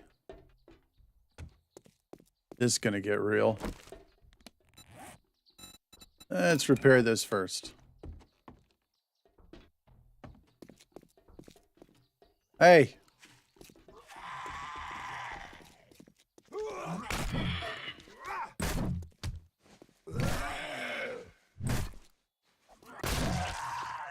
There we go. Yeah. Oh, there's an airdrop. Hold on. We should get that. Yeah, let's do that. Then we'll turn in our stuff. Another soldier.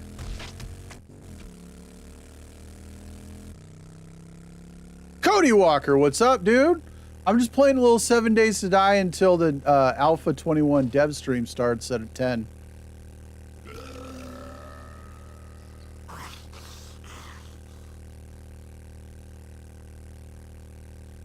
Just kind of chilling, talking to people. How you doing, brother?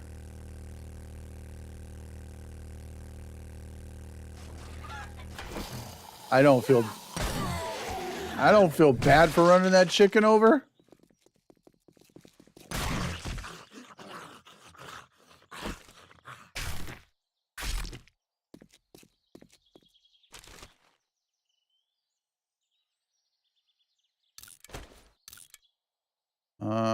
I want to put that like that. Spider, I hate those darn things, especially early game.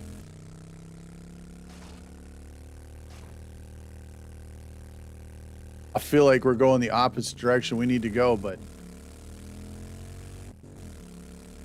doing good. Good.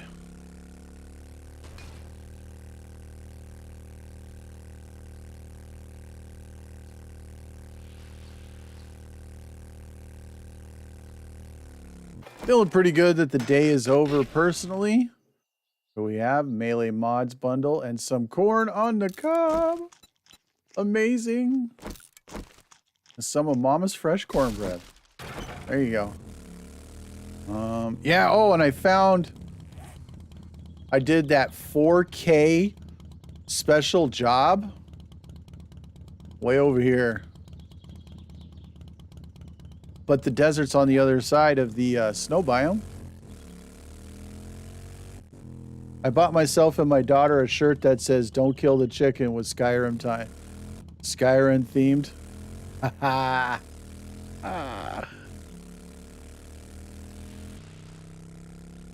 That's funny.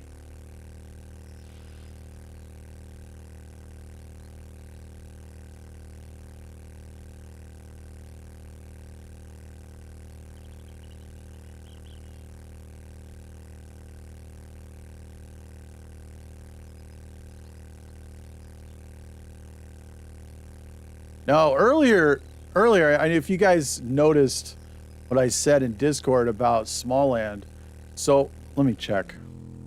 We got time. I spent like 4 or 5 hours grinding up to fight the black wasp, because I know after the black wasp it's supposed to be the king stag beetle, and then you get the key and you open it up and you're done. So I was like, okay. So I like grinded up. I got Lysandra's gear so that I had pierce resistance. I did it all, right? But then I had to grind that stuff up because I didn't have a lot of it. And then I wanted to upgrade my weapons to metals. So then, you know, you have to get the windmill, then you have to, there's all these steps you got to do to unlock the forge. So I do all this. It's like 4 or 5 hours later. I go all the way up north to this high level area. I go up. I talk to Nock. I get the quest for the beetle. All that. I'm all geared out. I go up to this black wasp, and it's not there. And I was sent there specifically. I was sent to Nock, and then I was sent specifically to the black wasp, and it just wasn't there. And the ads inside the black wasp wouldn't even aggro to me, and I was not on peaceful. And I was so frustrated. Well, I guess you ain't so bad. Here's a little something for you. Clever action, man. What is up with this, bro? $1,000 for that. Oh, a Spear Hunter book I've already read. Well, I'm going to take this. I don't think I'll use it, because I have an AK, and I'll probably use the AK. But I'll sell it back to him.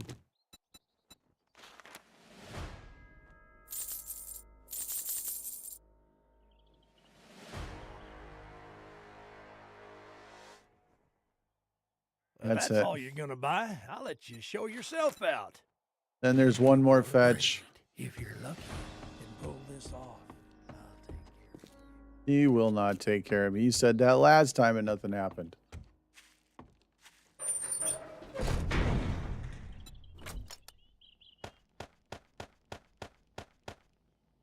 $20K.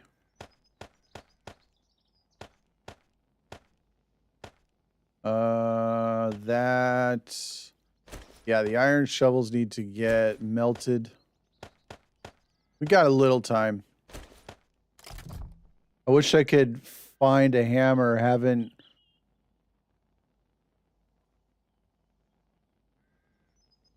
What name did I use for this? I'll bounce out and show you guys my, I'll show you my seed and my settings and all that. So if you guys want to play the same seed, you can. See, because it's almost time here pretty soon. I can just exit right here. Let's do that. So, sitting duck.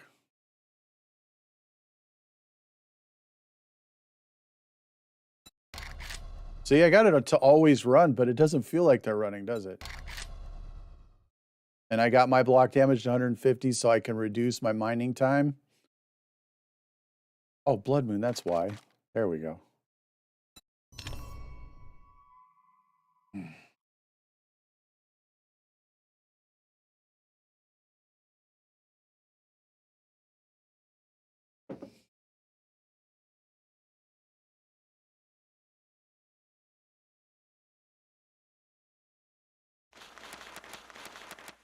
Is the lever action the one you use 44 on? No, it's 762.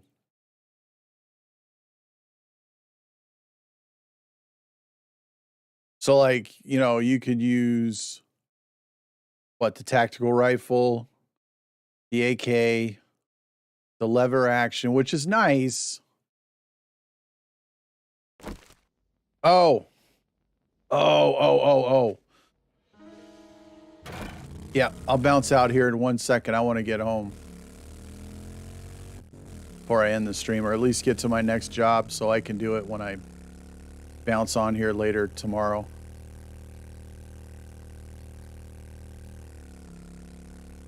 Do you guys want to just watch it over here? I can put it on. Yeah, we'd probably do that. That'd be cool. We got time.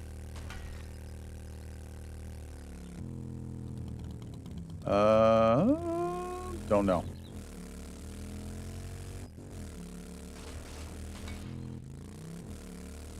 Oh, you're talking the seed. Okay.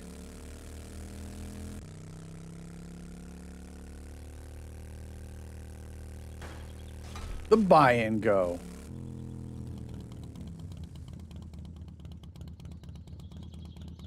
Yeah, we got 15 minutes. I'll bounce out. I'll show you what it is, Kelly. And I'll probably throw the stream on. Oh, up this way.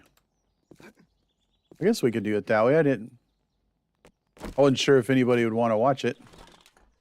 I know I'm going to watch it. It's a Nexus mod to have 44 ammo to... Ooh, that would be awesome. And I feel like that's appropriate. See, that's why I like that. Look at that. I just took them both out at the same time. They knocked them down. They're not dead. Back up, lady.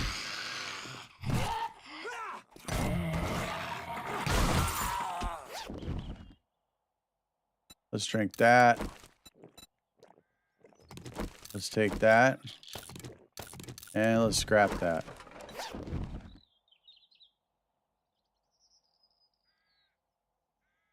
Yeah, that's fine. Absolutely. I'll put it on. Just got a little time here. Cool. I am already set, but if I can watch it here, that would be awesome. Yeah, we can watch it here. Give me a minute to pull it up.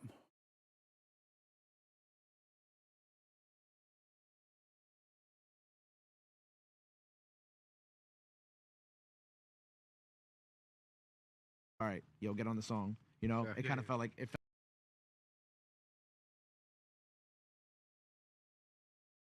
There we go.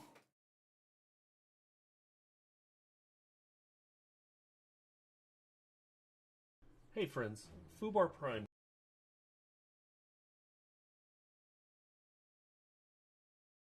All right, give me a second.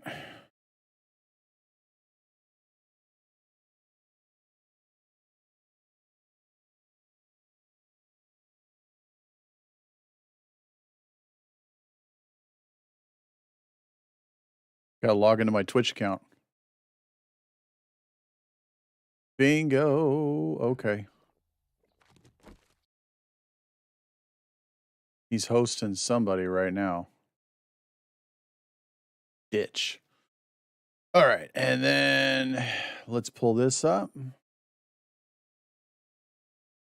Window capture.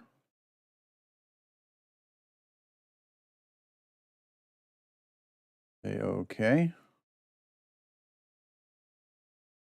Yep. Say okay. Yeah, cool. Hold on. That looks all kinds of messed up. This is all stuff I usually do on my own. You guys will just have to forgive me.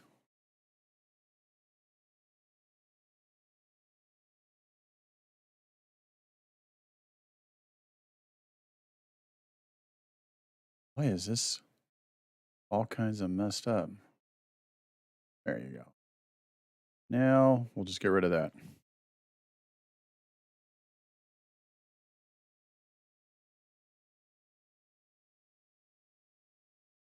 All right.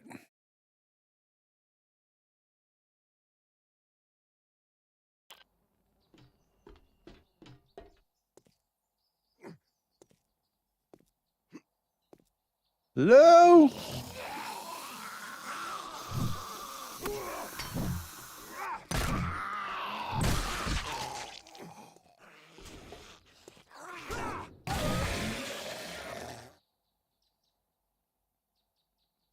All right. A little bit of ammo on the ground. Ooh, a rat remover. You can have that. That's nice. I am starting to really pick up some 9mm though.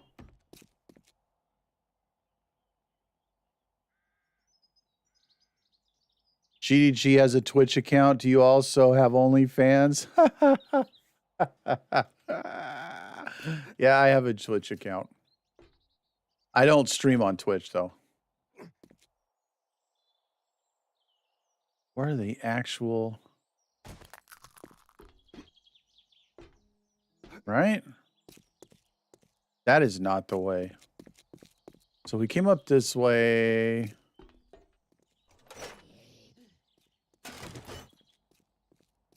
Sorry, we got a few minutes before he even puts it up. Oh, we got Joe running here.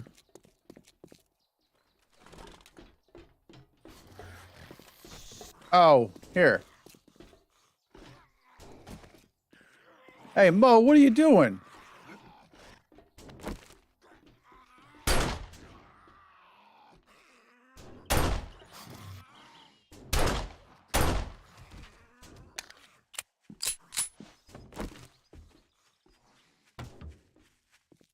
I probably won't even have time to finish this. Whoa.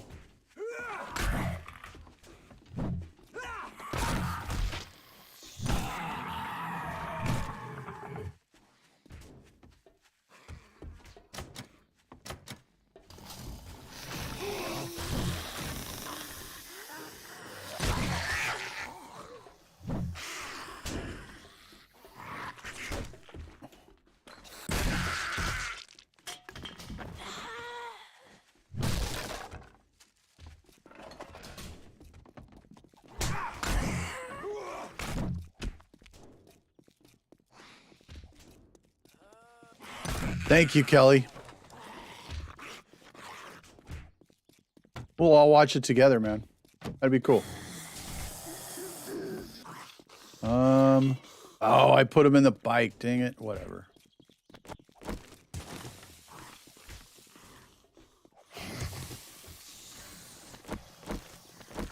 Holy God.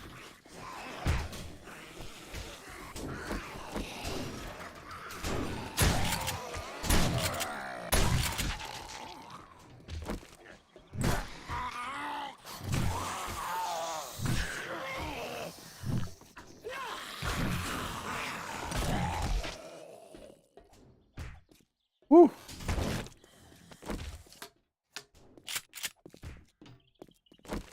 Cool.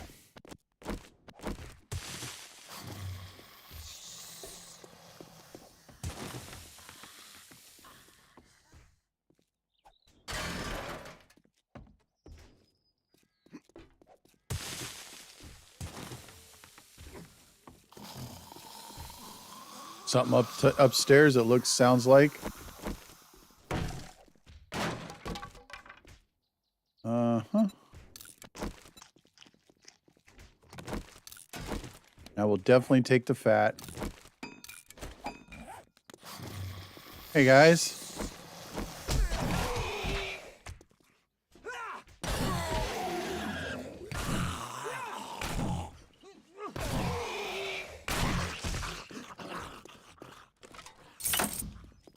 What's up, guys? Main loot.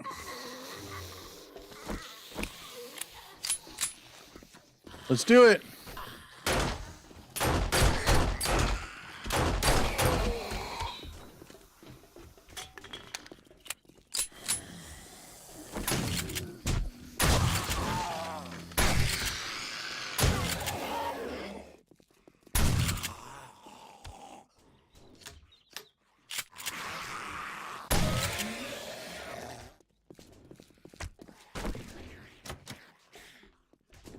Hey, don't hit stuff.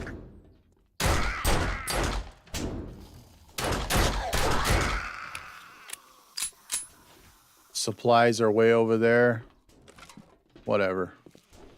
I just want my loot.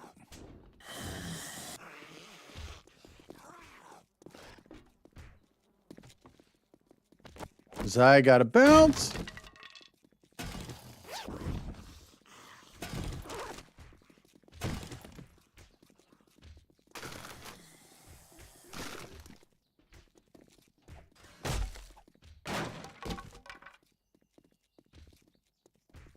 Dress shoes, no thank you.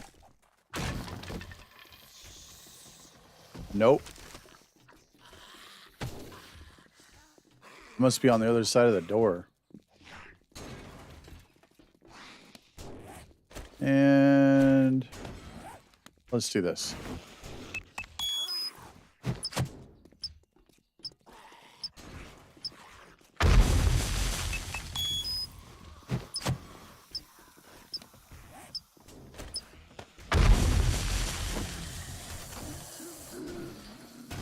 There we go. Cool. And I didn't get my stuff, but that's okay. Let's bounce out. And let me get this set up.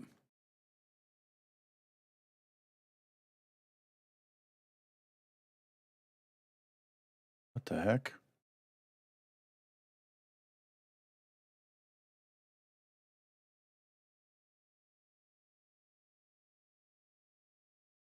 There we go.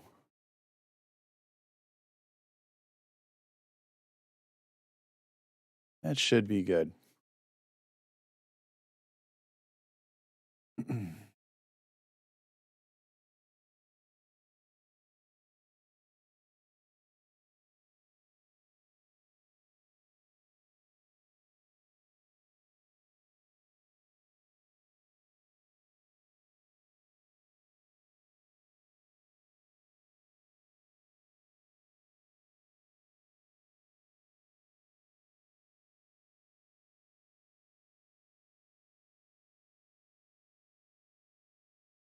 See you later, Cody.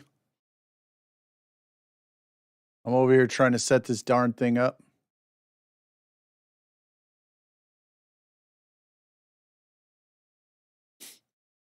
I don't know why it's not fitting.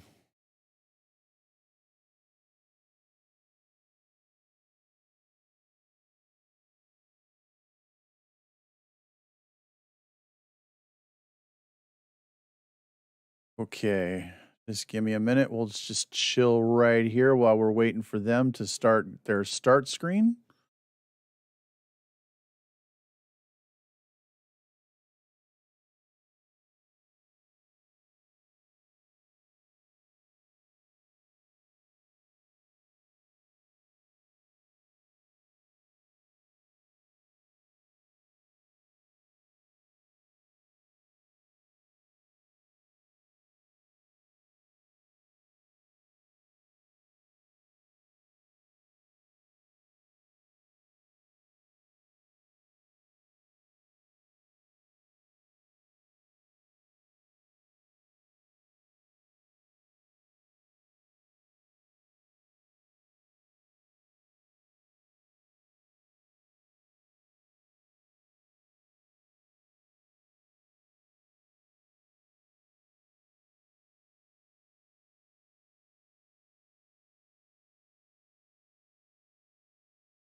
Should be going live in about 2 minutes, guys.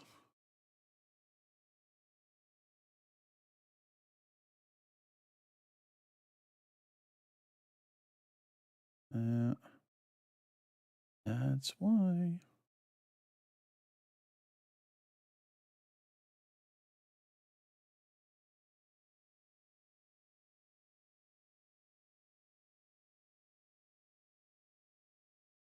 There we go. All right.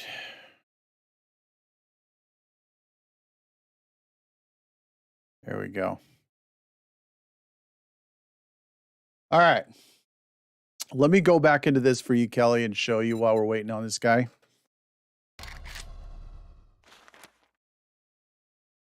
Pamiso County.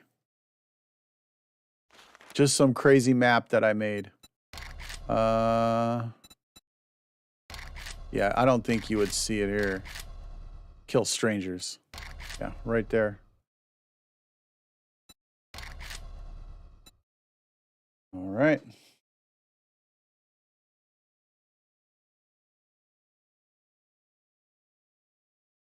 I don't know. Well, I guess we're still waiting on him to start, so I'm just going to launch this up.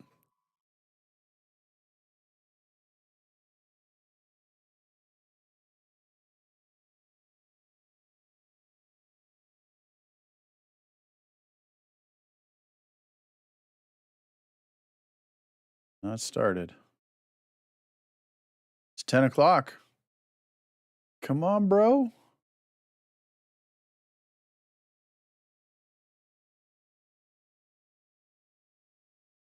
There it is.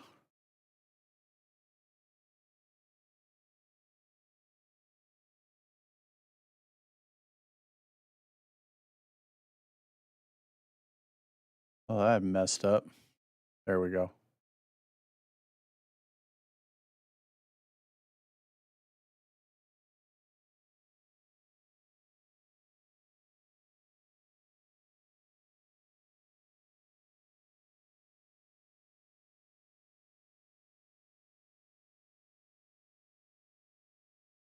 There we go. And get my face out of the way.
Hey everybody. So tonight is our second A21 dev stream. I am joined by Justin Owens. And actually we have a lot of art people here tonight, but I'm going to let Justin kind of introduce himself. You may have met him last time we did these. They've been here before, but yeah, Justin, go ahead and give a little spill about yourself. I'm Justin Owens, lead artist on 7 Days to Die. And yeah, glad to be here, guys. Appreciate you joining. Yeah, this is exciting to finally get to release some of the stuff that we've been working on for a little while. So yeah, thanks a lot for joining. I appreciate it. So everybody seems really excited about this. Justin's going to be showing off. I'm gonna show some images. Okay, so everybody, I do want to point this out. This is the first time we've really used Twitch's guest star feature. So we may have some little hiccups as we kind of shift around when we add people in, things like that. It's got a limit of 5 people, but there's I want to say there's 9 of us. So it's going to be just a little bit of kind of growing pains as we do this, but you're going to get to see some great art. So just be patient with us. Justin's kind of muffled. Okay. Is it enough that you can hear him okay? Or like, are you able to understand him well enough, Yeah. everybody? Can you guys hear me? Mic check. Test 1 2 1 2. But yeah, so we're gonna go ahead real quick. Okay, now that's not good. We keep hearing Discord in the background. Yep, as long as we can't hear Joe. Yeah, I mean that's true. Okay, so we're gonna. Okay, they say they can hear you. Okay. Can you hear me now? Okay, so we're gonna go ahead now, and we're gonna click on over. So Justin's gonna be talking about some of the art that he's been doing. So I'm gonna click. Now we may need to test to make sure that we can actually be heard in this. Should be able to, but like I said, with this, it's a little weird. So just give me just a sec.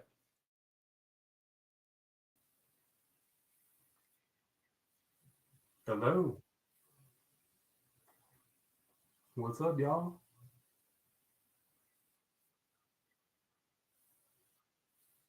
Hold on. I don't think you can hear me. You can hear Justin though. I saw Justin moving, but you couldn't hear me during that. Here, hold on. I will fix it. So now you should be able to hear us both. So you can hear Justin and myself. Correct, everybody? Yes. 1 2. Yep, we can hear Justin. You can hear me. Nice. Okay, so Cool. go ahead, Justin. Explain All right. away. So yeah, so we were lucky enough to work with a really cool studio to try to. So let me back up a little bit. At the beginning of this alpha, we kind of marched through, all the props in the game, and we were like, yeah, this is going to take us way too long for our micro team. So we, started looking around, and I worked with a studio called Decagon before, and so I reached out to them, and they were like, yeah, we'd be really excited to work with you. So yeah, so what you're looking at is basically all the work that we did partnering with them. So we did all the production, the art direction, technical direction on our end. Kind of gave them really strict rules and things to follow as far as the voxel dimensions go. And I'll show a little bit more of that on the next slide. Yeah, so we're excited to be able to release this to you guys. It's going to be exciting. It just makes the world a little more immersive, and just to where you feel like you're kind of almost there. So I think we can kind of move to the next one. The next one shows a little more detailed explanation on some of the production side. So we provide the outsourcers with references and kind of give them voxel blockout dimensions, because voxel game is just so much different than normal AAA game or whatever.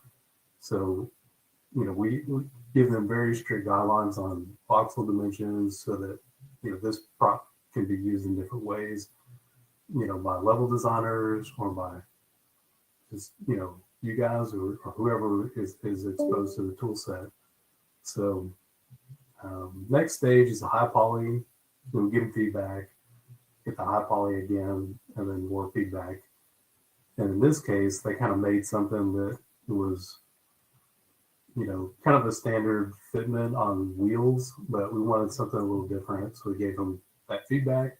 They got it right to us, and we kind of continued on. So we move on, to polygon count, look at the polys, and we try to reduce as much as we can on each model. That kind of gives us more performance gains and stuff like that. So then we move on to texture and tint mask. So that's kind of, it gives us a lot more flexibility as far as variation on each prop. So each prop looks like it's, being used a lot more than it, actually is. So you get a lot of mileage out of each prop. Then we kind of move on to LODs. LODs is not fun at all, but has to be done. And then that's just the outsourced production side of it. We kind of move those props in house and get them integrated. And the team really helped out with that. And then we move on to kind of pushing that to level design, and the level designers modify it, customize it however they want. And yeah, so that's just a small look into kind of the production side of outsourcing. We go to the next slide. Cool. Hey, Justin, real quick, can you check if the guest star, that window that's up, it has an option to choose your mic? I think they're acting like it might be using your webcam mic instead of, because you have a really nice mic right there, and it's not coming off at that quality. You should probably sound a little better. Just check if it works. Cool. If not, we can always just keep going. It's not a big deal. But there should be. Here, I can send you. Sorry, guys. Technical difficulty. No. Everybody, and as I told you all, this was bound to happen. We are using something we have never used before for this. Before we would use Discord, and we kind of like shared everybody on the screen. We thought that since Twitch put in this feature to make it a nice, easy way of handling this, that we would try it out because it makes where we can render people in a nice format and everything. So hopefully we can get all this resolved. I switched over. Does that better? There you go. Okay. Yes. Okay, perfect. That's cool. Okay, let me oh, come on. There you go. Okay, Sorry go ahead. Yeah, I was using my webcam. Yeah, mic no, that's fine. I'm here. Cool. So yeah, we're on the next screen now. Awesome. So here's just kind of a glimpse into some of the prop art direction in the A21 props. So we start out with kind of a papers design, mostly from like Joel Hunick that puts that together, aka Madmole. So puts together paper design, and then we work up some art direction, with just a lot of detail, as many details as we can about where we want placement of items and each object to go, and we push that to the concept artist. We've got some really talented guys that do some really cool concepts for us. So what you're looking at here is some of the new workstation concepts that are going into A21. So we're excited about that. And some, depending on the prop, sometimes it needs to get pushed to graphic designers to kind of make labels. And Brian, I say graphic designers with an S, but Brian's our lone warrior on that side, so he's pretty booked up, trying to get a lot of the labels and graphic designs that are going into each prop. So on the far right, that's our final 3D model that's going in game, and built by talented environment artist Yang Ha. So that's kind of just a small glimpse into prop art direction process. You can move next slide, Lathan. Okay. Cool.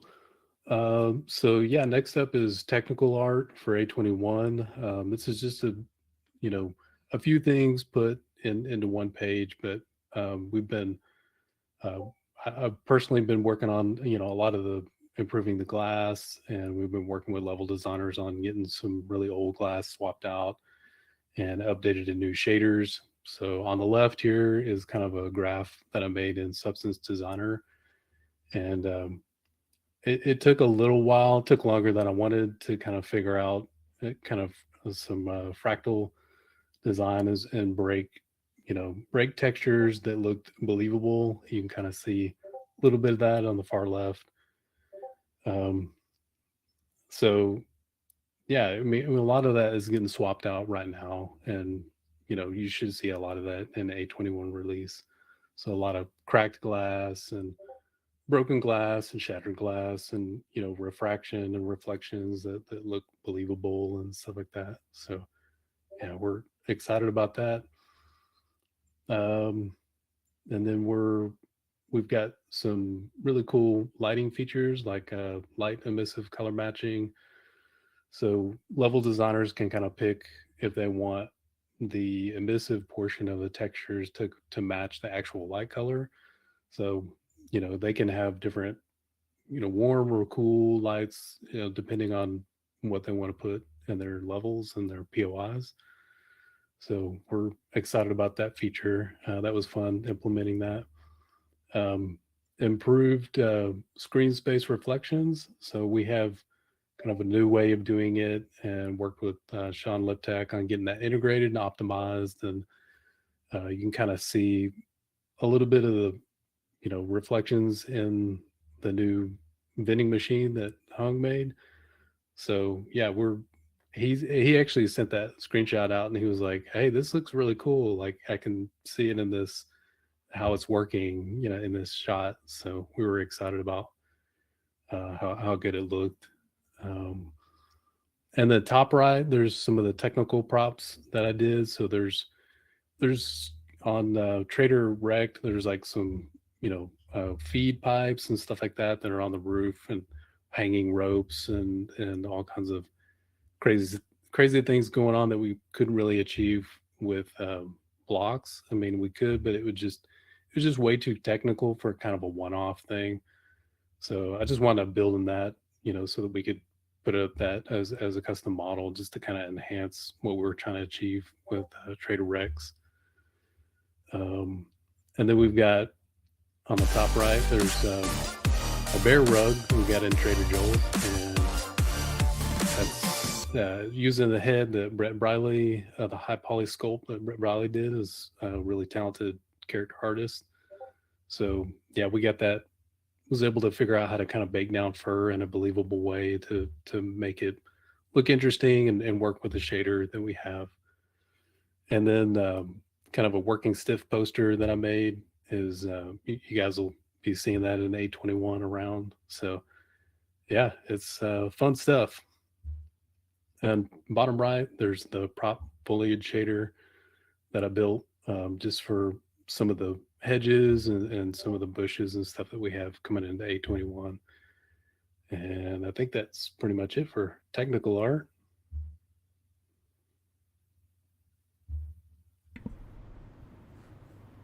There you go.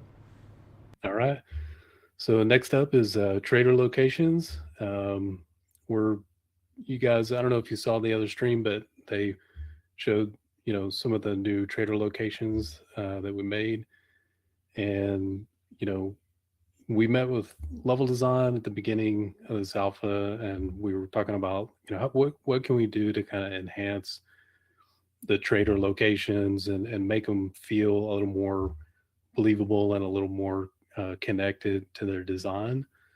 So we came up with, actually 2 or 3 concept designs for each trader, and just kind of coming up with ideas and seeing what what feels good and what works.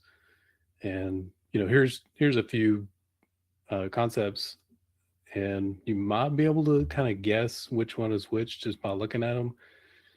Some of the people that have played it for a while, and you can kind of see the little bit of the traders in the background there. But our concept guys are just amazing.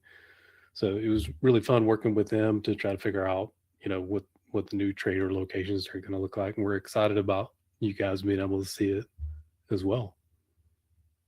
And that's about it for trader locations, I think. There you go. Trader signs. Yeah, so along with the custom trader POIs, we wanted to just add props that go along with their design and go along with the feel of their POI. And they had a little bit of that going on with the old Trader Joel sign. So we actually really liked that original Trader Joel sign, so we kind of remade it in the new way that we're building things nowadays. But we really liked the style of the original, so we wanted to keep the same flavor as the old one, but just kind of upgrade a little bit. And then some of the other signs, just we want them to be able to, like Trader Bob's. I think you guys saw that in the other stream, but making signs, it was actually pretty challenging to come up with designs for signs that fit their personality and their theme that we were going for in the POI concept. So I think we achieved it pretty well, and we hope you're excited whenever you see them in game. So that's about it for trader signs. Wait, was that the last image? It might have been the last image. Yeah. I'm like clicking it, going, man, it's not working. Okay. So at this point, I guess we need to bring Brian on. If you want to go ahead. Yeah. Figure out this guest star stuff real fast. Yeah. Next up is Brian Wagner. He's our, graphic designer. I want to say new, but I think he's been here for probably about a year and a half. And he's highly talented. There he is. Real lucky to be able to find him. And he's always overworked. So welcome, Brian. Hey everybody. Yeah, my name's Brian, graphic designer for 7 Days to Die. And yes, I have a lot of work to do. I just joined last February, and I've been working with a lot of these departments at 7 Days, and with a lot of talented people. And I hope to show some of my work to y'all today. Okay, so give me just a moment. I will get it. Okay, there we go. Yeah, I got it. Okay, then I just gotta, boom. There you go. Awesome. So one of the first large projects that I did for the company was the alcohol redesign for some of the packaging you might find around, scavenging for alcohol. The goal that I set out when I got tasked this was to create 3 different looking alcohol types: vodka, tequila, and the third one that I can't remember. Oh, bourbon whiskey. Yeah. So I went around and walked around the alcohol aisle, try to see what the different color schemes are. And generally speaking, vodkas are blue. You got the tequila with the red, and you got bourbon with that kind of grayed out look. You can go ahead to the next slide. All 3 are sequential. There you go. Awesome. Yeah. So Ricky Joel's bourbon is maybe based on someone you may recognize. The drawing was done with a little rendering style that I picked up from a stock image. And this one was meant to be more tan to kind of match the bourbon look. One side note as well is you might notice the labels are there as well. While the actual assets were done by Decagon, I provided the label designs for them to kind of wrap around the alcohol, including like a guideline of how the actual liquid should look, as well as like the overall dimension and shape. So you might see a little bit of our touch as well as Decagon's touch in these assets. I think they did a great job kind of weathering them, which is something that I'd love to ask them more about. And we can move to the next one.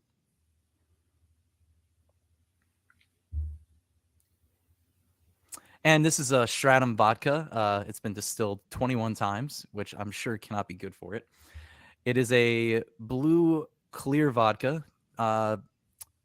And there's really not much more to say about it. I was trying to go with like a cleaner look to kind of contrast with the two rugged looks with these alcohols. And I think all three came out pretty good thanks to the work by Decagon.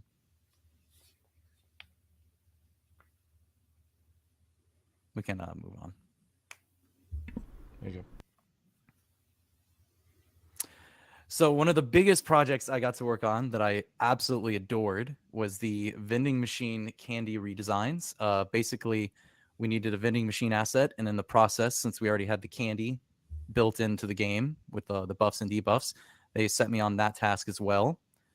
So basically what I did was I looked at the original asset and remade them either using the original art but with a different look, or sometimes even redoing it entirely, like in the case of Health Bar. You might see some similarities to these if you are familiar with the old assets. Some of these might look a little more different than you anticipate. And there's also, I didn't include it in this concept, but the actual thumbnail image is also updated as well. I don't know if it'll be in this patch, but that is asset created. And we can go to the next slide to see the rest of it. Fort Bites are candy now. I think they are. I don't know. Some of them say like different things too. And these are like packaging that I made up, companies that you typically see in a vending machine. We went and talked about what you'd see, pretzels, chips, Doritos, beef jerky. And I kind of, came up with brands for each of them, came up with a mascot if needed, like in the case of Goblinos. And while I can't remember, I think that says salt overkill on the top left. It's a spicy ramen. So I went through and kind of, you might see some secret little jokes. You might see some weird details, if you can see that far in the high res, of like writing that I had to come up with. I do, and I've been a graphic designer for years, so I'm familiar with filling out random bits of information. So you'll see some things in the, if you go one more, Lathan, to the next one. So I believe Hung is going to show this as well, and he did a fantastic job with the model. This is how it looks in game, and it's a little lower res, obviously, than the assets, because I made the assets huge, but you'll probably be able to make out some of these little details I put in, and I hope that people enjoy them, some of the little inside jokes. And that should do it for the vending machine.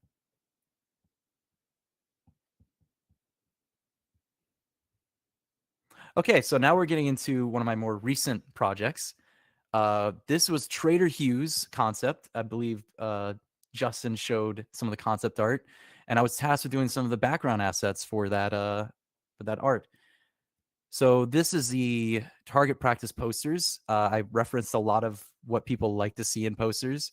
The biggest one is the one that's actually in the game, as well as well, there's another one that actually isn't. Oh no, there it is.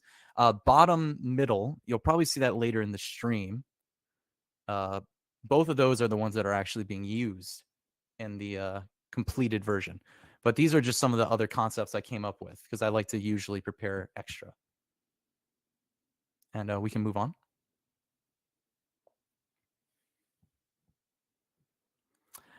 This one was a pain in the ass, to be honest.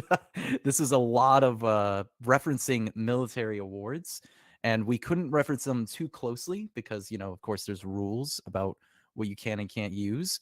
So a lot of these are very close to what you'd see in real life and a little removed. Some of them might be closer. I believe the ribbons might be closer based on actual ribbons. But these were just to showcase Trader's military background. The final asset might be slightly different. We had to do some adjustments for the actual asset to be weathered. And we can move to the next one.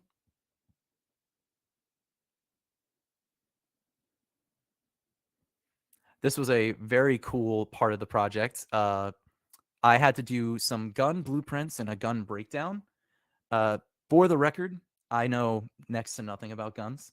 So I'm guaranteeing you, one of you people out there who love guns or know guns will probably look at this and give me shit for it. And I fully accept that. So this one is based on the Desert Eagle in the game, or as it's called, a makeshift post-apocalyptic gas-actuated pistol. And there's another asset if we go on.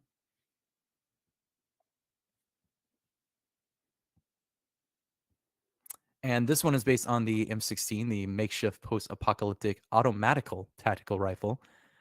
This one's based more on like a breakdown that you'll see. Automatical is an intentional choice because I was just being goofy, and I already don't know anything about guns, so I thought it'd be funnier. And this one, I believe, in the final asset is changed to be green to contrast better with the wall behind it. But this is what the original looked like. And we can move on to the next one. Okay. I'm just waiting to see it on mine. I forget which one. Okay. This is a full breakdown of the AK-47 in game using a actual 3D render with some layered drawings over it. Again, as mentioned before, I know nothing, but I did reference a breakdown of an AK-47 that I found online, several of them, to try and get an idea of what these parts are called. It's almost certainly wrong, but I verified with a few people. I double-checked my work, so we'll see what happens. I hope to see someone on the subreddit or something talk about how silly these words are. But yeah, we have like a trigger breakdown. I wanted to focus on the fact that it uses a shovel as a backing because that seems like a unique feature that you'd see in a post-apocalyptic gun recreation. And yeah, that should do it for that asset there as well.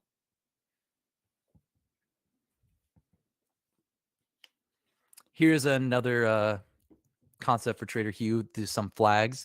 You might see some of the inspiration if you're familiar with the military flags, military focused flags. We had to obviously change a few things, but I feel like there's some unique takes here that you might appreciate if you like the "Don't Tread on Me" poster and whatnot. We can move on to the next one.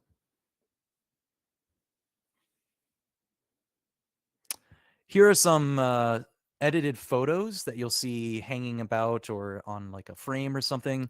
One of these was edited again by Justin, and you'll see that in the actual release. But these are a mix of renders that I made through the use of asset packs or stock footage or stock imagery. We can go to the next one.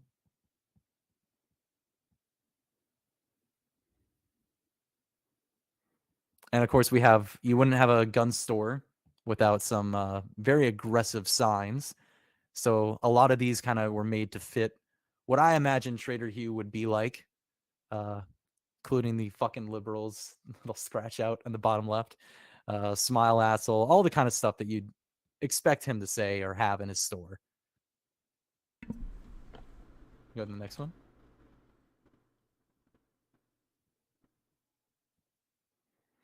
And this is the last thing I have to talk about at this very moment. This was the first thing I did for the game.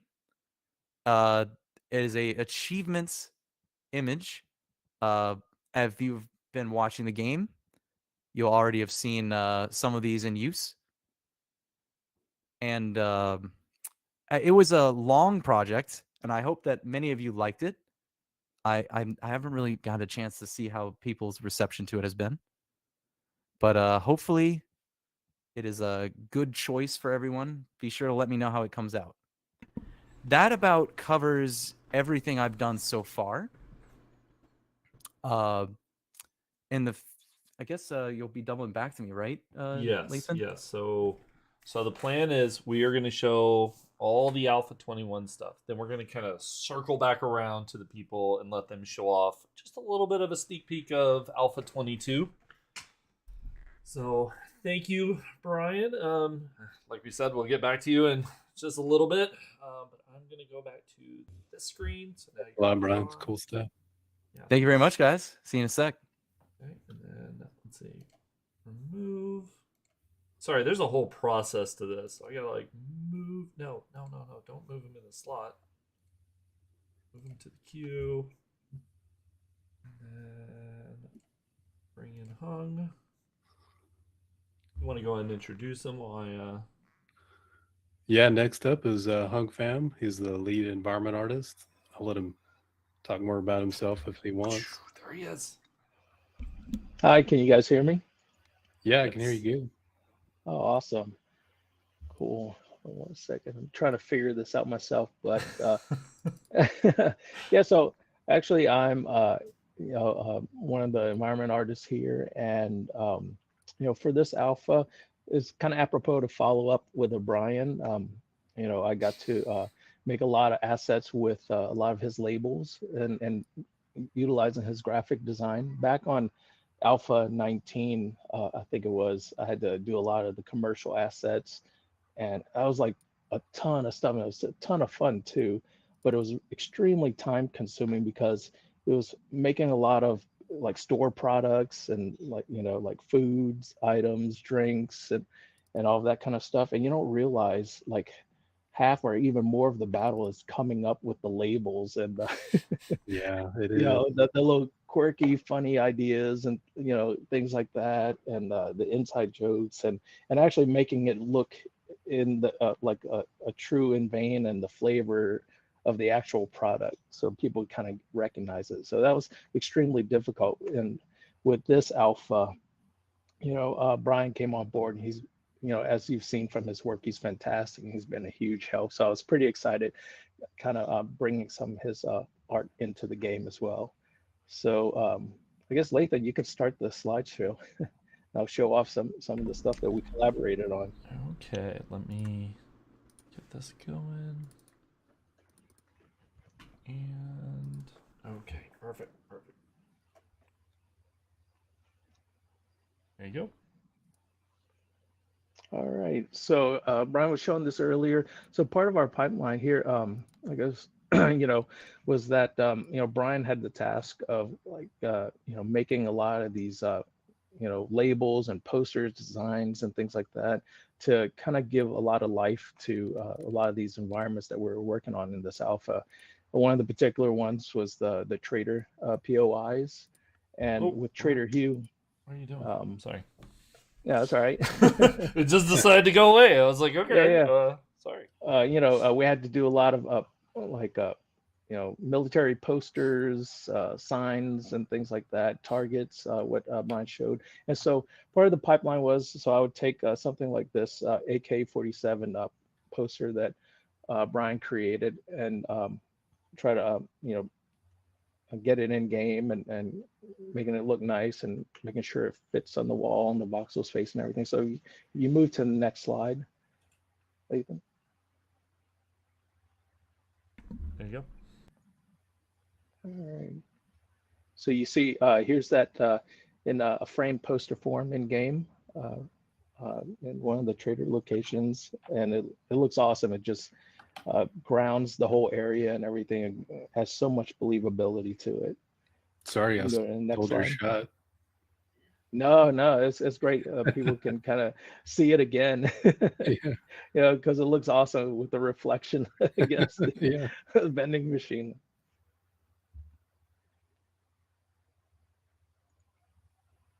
You can go on to the next one. All right, here's another one of Brian's paintings or posters in a frame on the wall there, and you can see underneath it some of his other signs.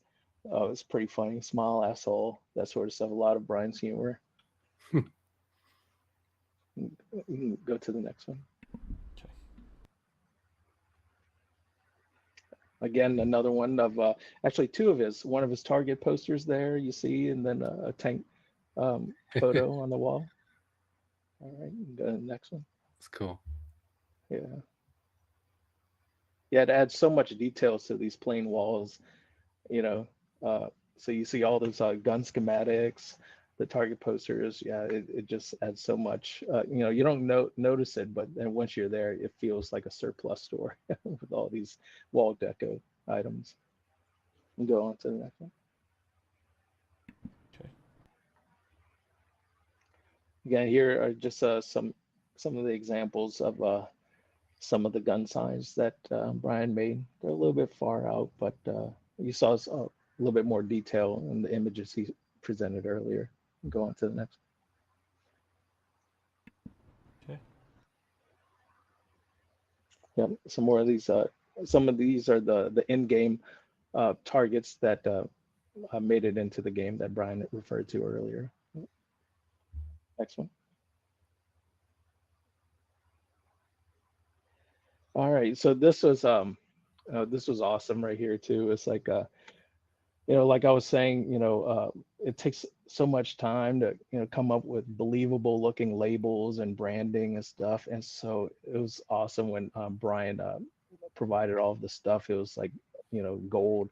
When I signed up to do a vending machine, you think, oh, it's easy, it's a box, but then there's like 20 plus items you have to come up with labels. So thank God Brian came up with those labels and everything. So these are just some of the snacks here that he created. I want to showcase them individually there. And then if you go on to the next one. Okay. All right, here are the end product right there. Some of the vending machines in game. Here's one shot, and then you can go on to the next one.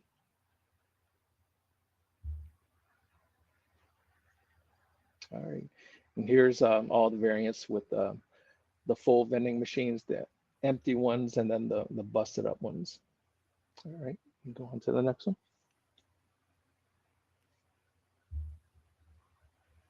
All right.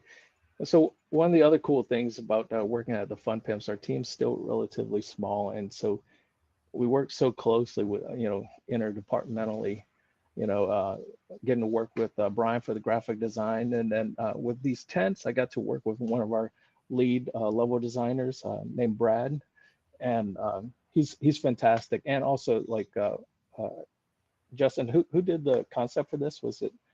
That was Ricky. Ricky, yeah. So, and working with some of the concept artists, they're pretty amazing.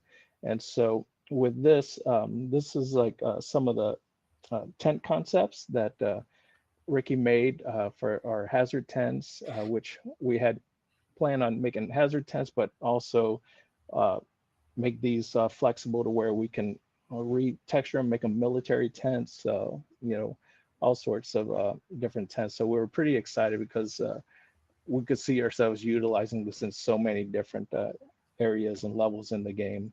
So this is the initial concept right here. You can go on to the next one. What do you think? Okay.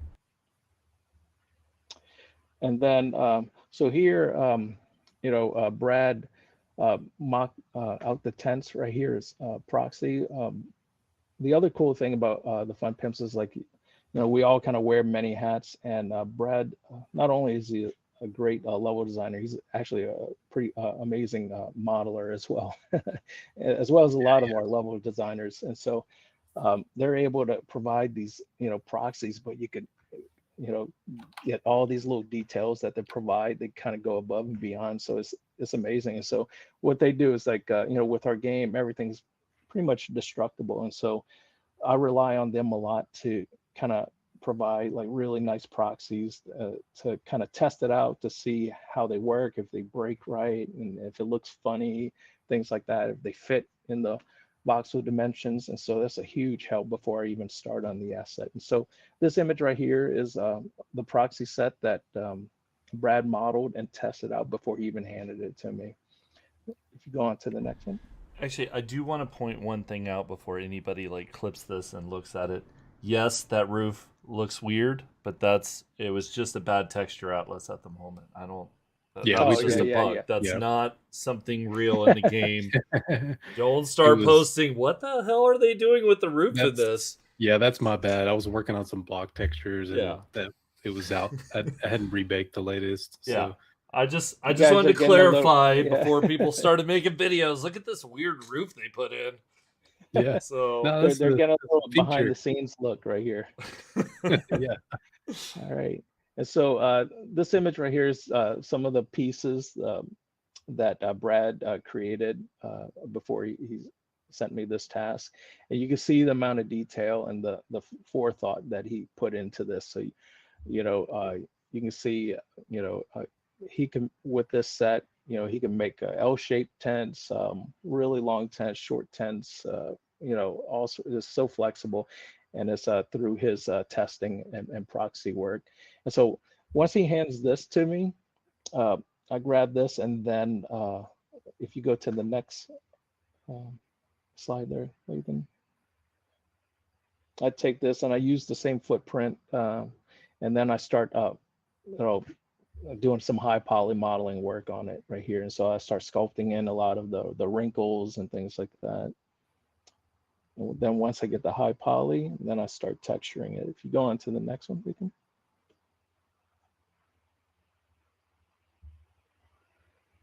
All right, and here you can see I start to replace the pieces in his proxy. And what's great about this pipeline is that, level design can go ahead and start, creating these assets in game and testing them out in their levels and already start placing them. And what I do is like, I just go in and swap it with finished art. And so what's great about that is like, it doesn't hold them up. They can build out their levels without having to wait on finished art. And I can actually go in and, test it out, make sure, the details look appropriate. There's not too much noise. The colors fit right, that sort of stuff. So it's a great pipeline.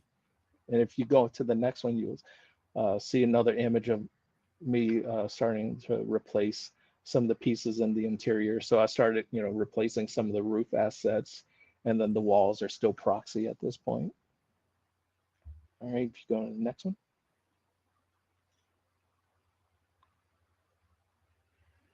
All right, this is some of the finished assets, right, in-game shots. So it's an interior of one of the tents all decked out by Level Design. If you go on to the next one. I like all the puns. Yeah. It's funny. It's intense. Yep. And this is kind of one of the finished shots with the finished tent and the proper roof on the church. Yeah, the finished roof too. The finished roof too. There's roof. Yeah. All right. Move on to the next one. All right. So one of the other big things I had to tackle for this alpha was up-resing, redoing a lot of the existing doors in game, and actually creating a lot of new ones too.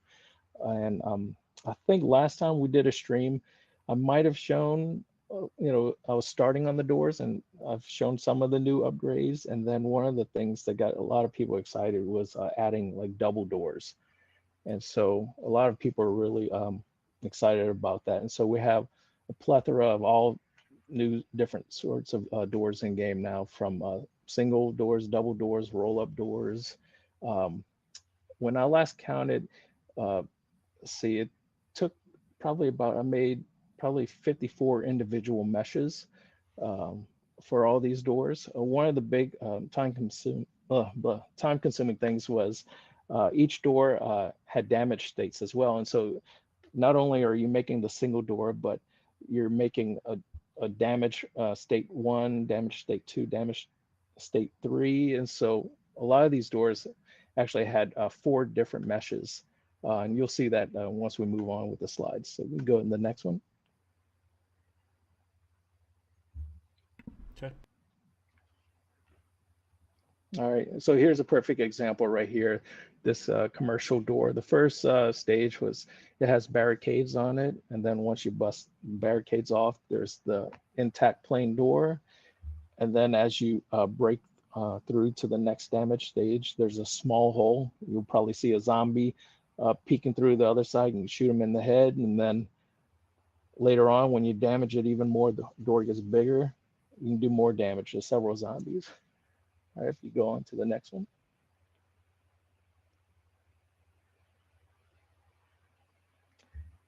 So this is just an animation of that door, showing it going through the different damage states as you destroy it.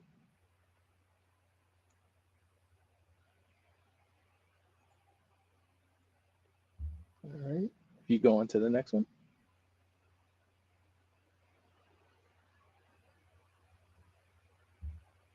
And like I said, a lot of these doors, not only did we have the single versions where we introduced the double doors as well, which a lot of people are pretty excited about.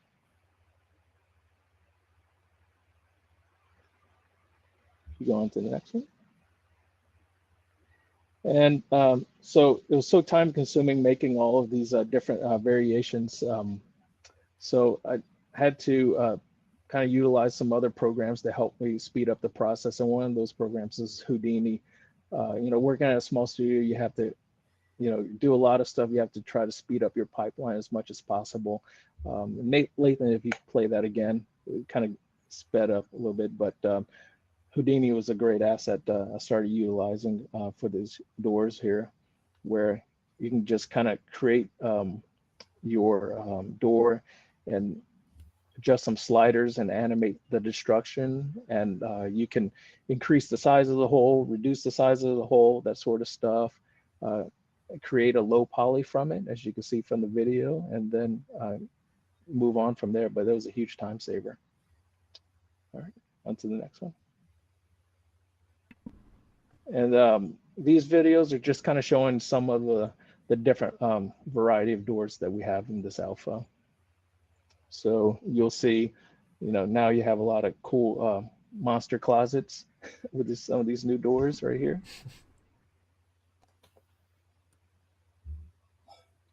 You cycle through the next one. There you go.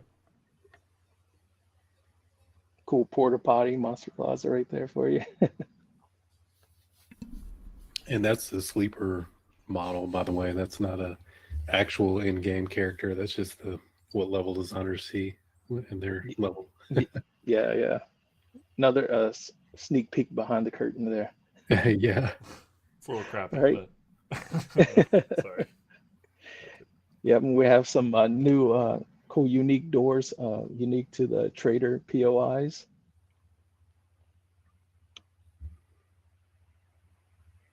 I mean, it should be pointed out that you can't break it at the trader. So, everybody, just in case you were thinking that.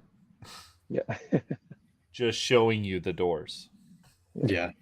They're reused in a lot of other places. Yeah. Mm-hmm. Yeah. Going to the next one.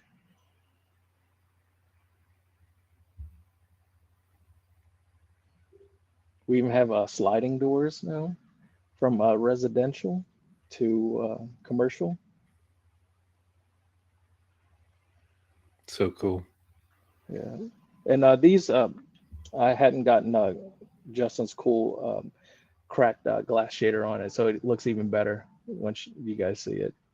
Yeah, I remember when the sliding doors were starting to become a thing, and people were like, I don't know if we can do that just because of zombies crawling through on the ground, and what if they're in the way and it closes on them, but they figured it out. Yeah, it's well worth it. Totally. Yeah, they look great. All right, on to the next one. That might be it, I'm not sure. Yeah. Oh yeah, like we have rolling gate doors. Kind of you probably see at shops and stores at the mall. Kind of give you hints of possibilities for new POIs. Yeah, there's a lot of new POIs coming. Yeah.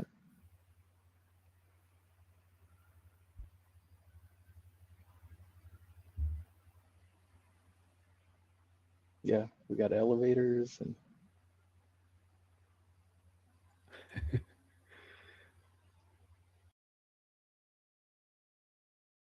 These currently don't, but I think people are excited about that possibly at some point. So. Yeah. Did that cut out for everybody else? Yeah, no, I still see it. Yeah. Was that the last one, Nathan? Lathan, sorry. Nope, one more. All right.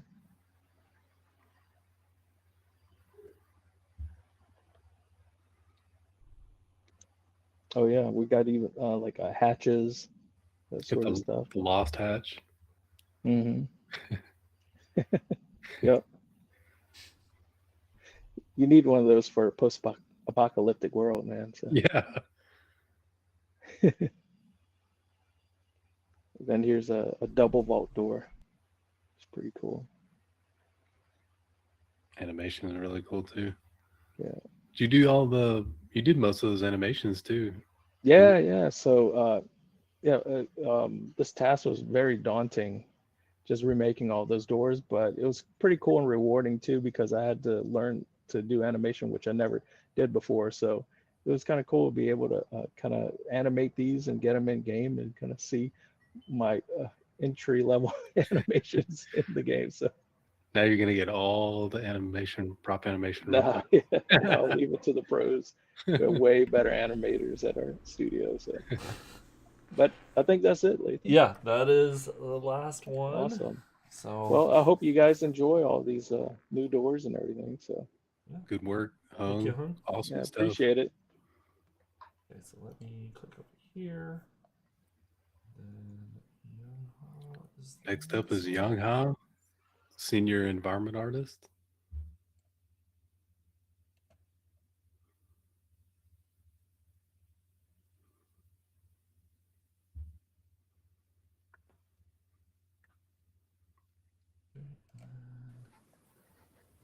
Hello.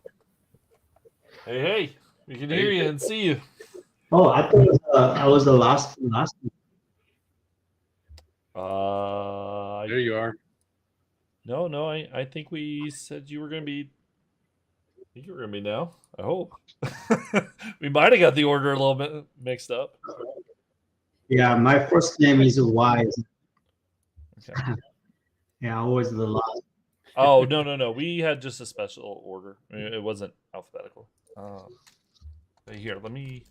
If you want, go ahead and introduce yourself. Tell us a little bit about yourself. Sure. Okay. I'm also the senior artist on PIP. Okay. I joined the Fun team since 2018.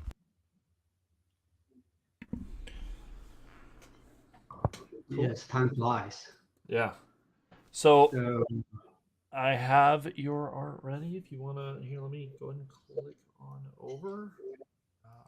There. Hey, there we go. Oh, wait a minute.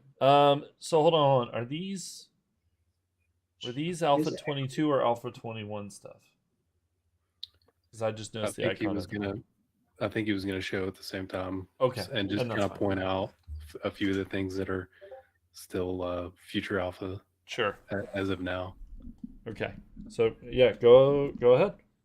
Take it away.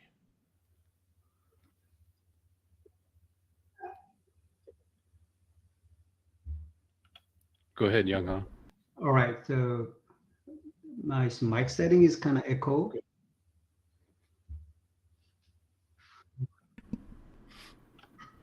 You may have to mute the Twitch video.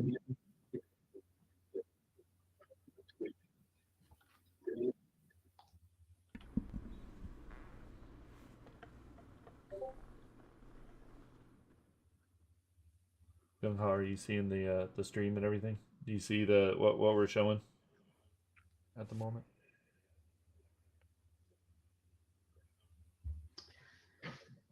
Yes, this is all that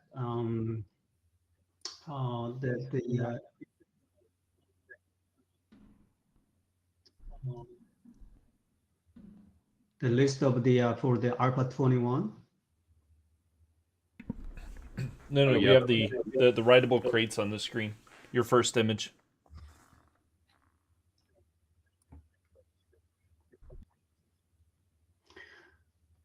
Yeah, so that's first that is 3 crates on the front. That's for the ARPA 22.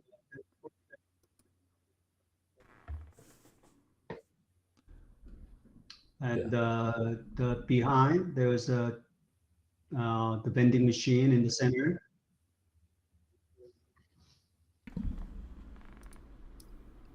And the two workstation, which is one is the forge, and the left side is the workstation. Yeah, so the workbench and the forge. Yeah, there's a two status, and one is intact, the other one is broken. So, Yeah, well, looking good. Yeah, and just so people know, sorry to interrupt, Yankan, there was a question about if people will be able to see the model updates on the workbenches whenever you upgraded them, and we want it's all set up to do that. It just needs some code support, so it probably won't be in this alpha, but possibly next alpha. So whenever you get that upgrade, it'll show it on the actual workbench. When we're talking about the upgrade, we're talking about slotting the tools and having it show the different pieces, right? Yep. That might be in for 21. Sean was messing with it, so I don't Oh, know if that's he cool. finished it. I'm not going to make any claims. He's probably in chat, but I know he was messing with it. So Cool. he told me he wanted to do it. So yeah.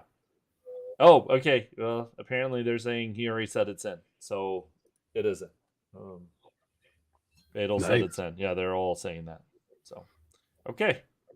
Forge is ready. Okay. Workbench is not. Alan just said that. So, okay. yeah, this is that we had the proxy model. We just revamped that from the existing one, thanks to James' concept and Justin's art direction.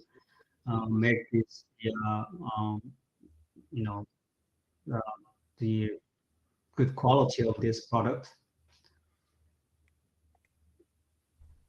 I'm gonna switch to next.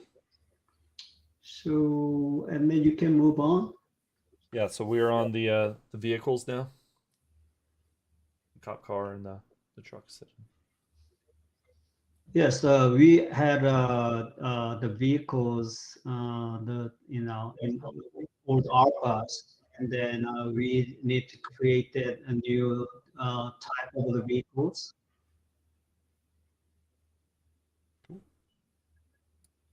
Including police car, sedan, Oh, sorry. pickup truck, minivan, SUV. Yeah. Looking good. Here, I'll go to the next one. Yeah, cool stuff. It's awesome. Yeah, they Yeah. look great.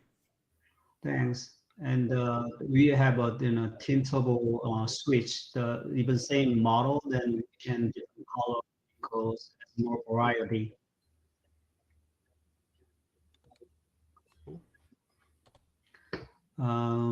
This current screenshot shows that the vehicle wreckage. Oh, did I switch too early? I'm sorry. I could go back. Too fast, man. Here. I went back. So we're back on the crunched cars.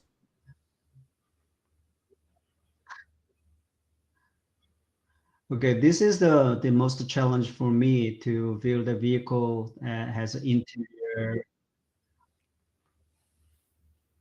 Yeah, that's a ton of work. Yeah, and the broken part, engine and the frames, broken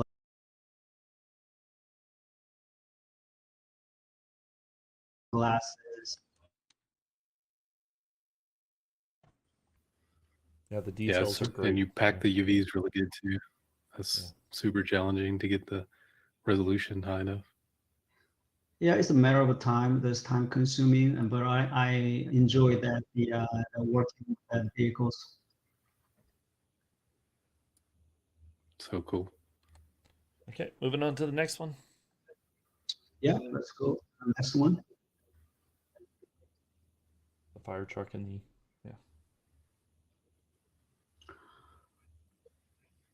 Yes, this vehicle is a big size to compare with other vehicles. The fire engine and semi front truck.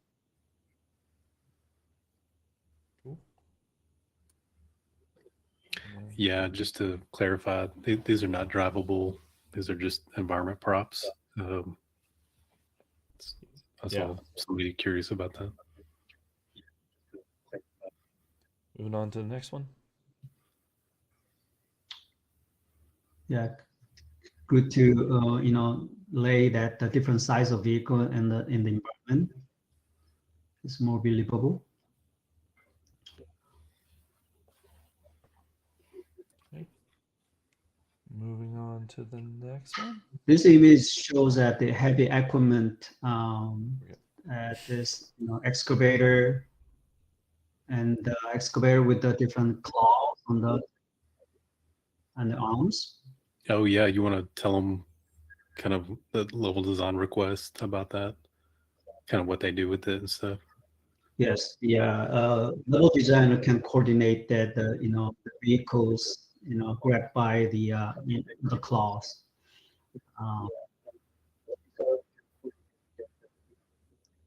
Good to use it. The heavy equipment on the industrial side and some junkyard. Yeah, some really cool POIs with them that have vehicles inside of them or logs and stuff like that. I'm spoiling too much of these guys' POIs. It's fine. Okay, so I will move to the next image. Yeah, next one is the last one. Okay. Yeah, these models are for A21. Somebody was asking. Yeah, the Duke in the casino in the middle, in the center, that as big one is for Alpha 22.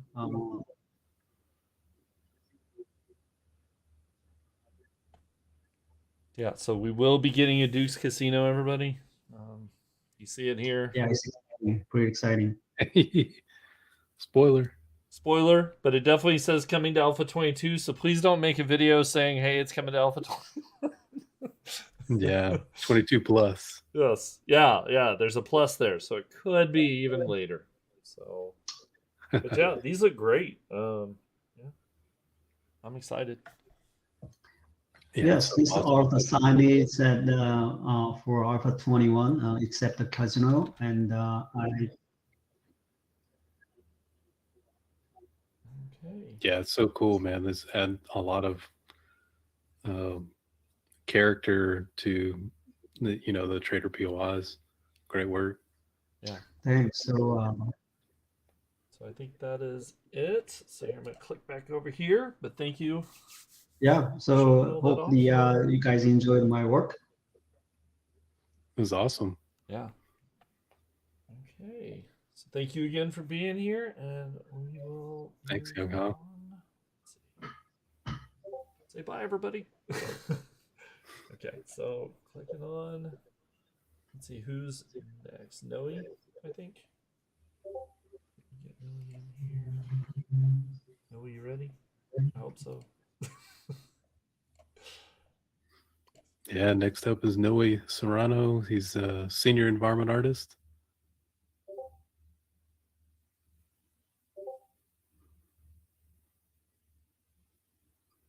Noe, please accept.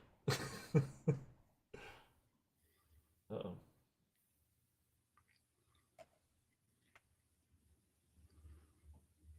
There you are. Okay. I was getting a little worried for a moment. I was like, oh no. Okay, I don't see my image. There you are. We got you. Okay. So, Noe, go ahead and introduce yourself, and I'll get Hey, your stuff ready. I think there's a delay. Yeah, there is. I mean, it's... Okay. All right. Yeah, my name's Noe Serrano. I've been working with the Fun Pimps for about 2.5 years, and I mainly do props and anything that's environmental related. And it's great working for the Fun Pimps and for the team. It's an amazing team. Cool. Well, let me go ahead now. Click us over. And there's your first image.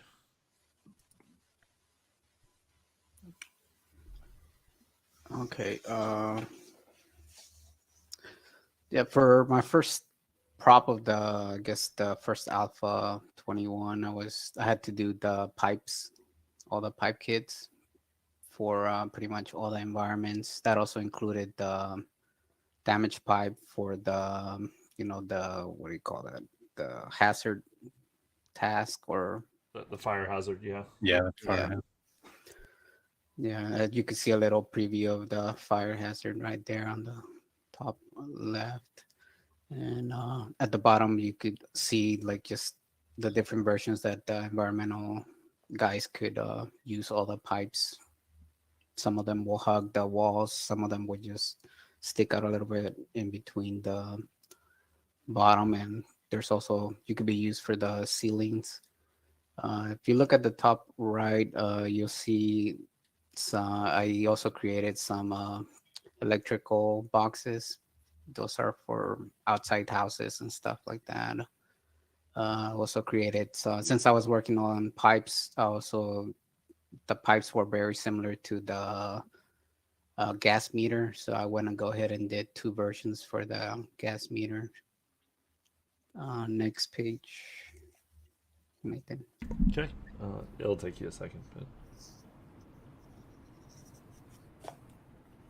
should see it. And yeah, this is just kind of collage of all the stuff that I worked on for, like let's see, there's 2 new key racks for the players to be able to come back to the environments and kind of like what do you call that, when they're able to grab the key and open it later on if they need to come back and all that stuff. Yeah, they use them for some POI gameplay setups, shortcuts and all that stuff. Did 3 mailboxes that some of them could be found like in rural areas, some of them in the suburbs, and a real nice fancy one for the nice houses. This image has a lot of stuff. Did 3 variations of the horseshoes, 4 versions for the lanterns. Some of them could be used hanging on top. Some of them could be used for there's 2 versions, one with the small nail, one with the train track for caves. Since we're in the caves, I also did 3 versions for the mushrooms that people could farm. Did 4 versions for the school desk, and I did the Duke flag on the top left and the US flag on the top right, and also did 3 regular versions of like something you would normally see at like Trader Hughes. I think that try and take it is pretty much that guy, the Gaydon's what is that called? Ticket, what is that?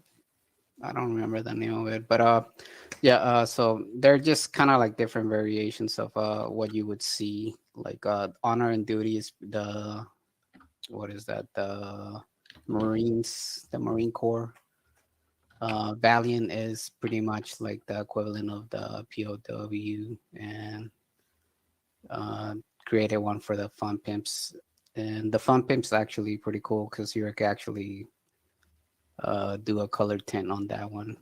And a lot of these props are all color tint also. That's it for this page. Okay.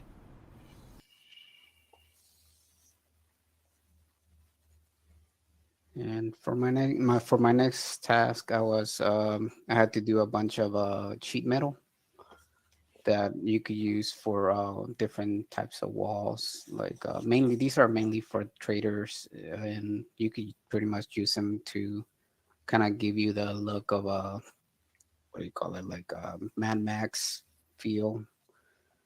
And if you go to the next page, you'll be able to see some of the use cases for them. Lathan. Okay.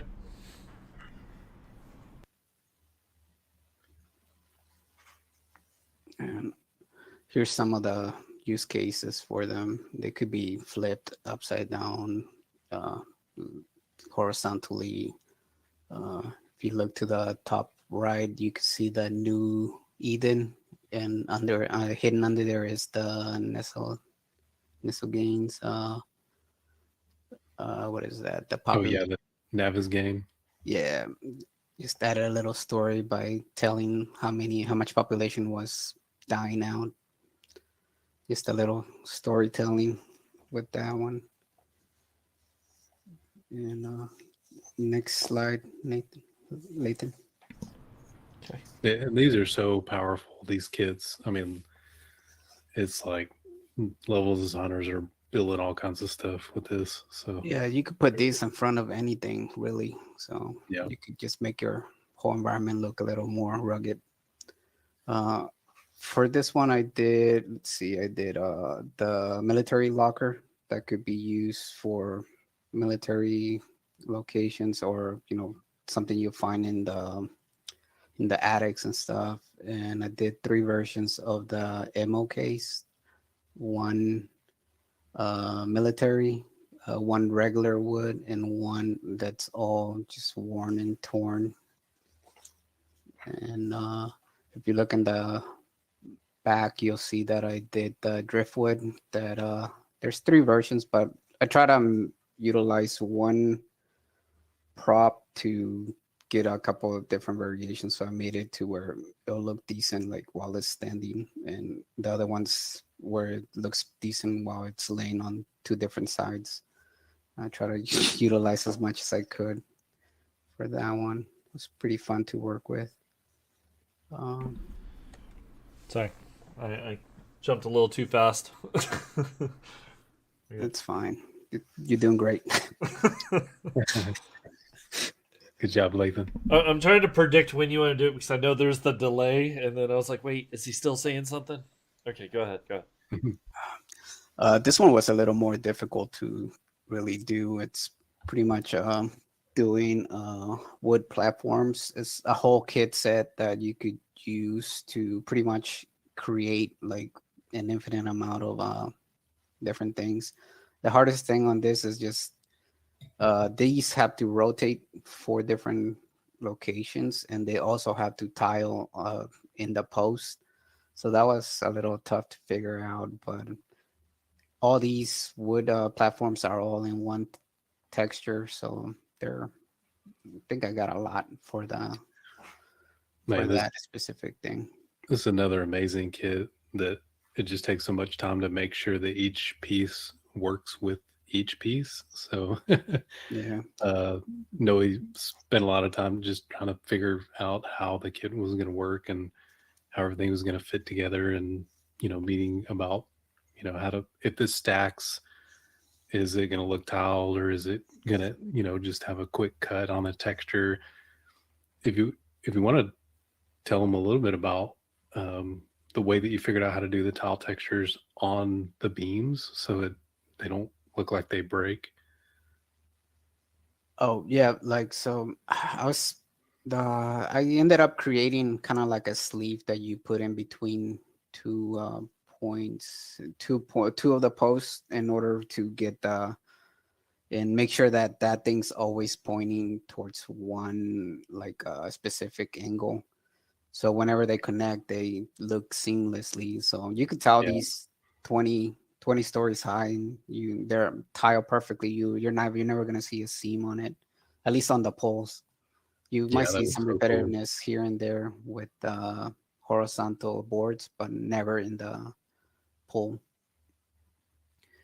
And for the metal sheets, they were from a different texture, but just a different texture call out. But for the low polys on these, I was able to. They pretty much go into a box. The last LOD becomes just like a box. So trying to save memory for people that don't have a powerful computer for the LODs. Yeah, and there's a few ones that Alan and some other guys will make custom geometry, custom collision geometry, so that you can shoot through and have arrows go through the gaps and stuff like that. So yeah.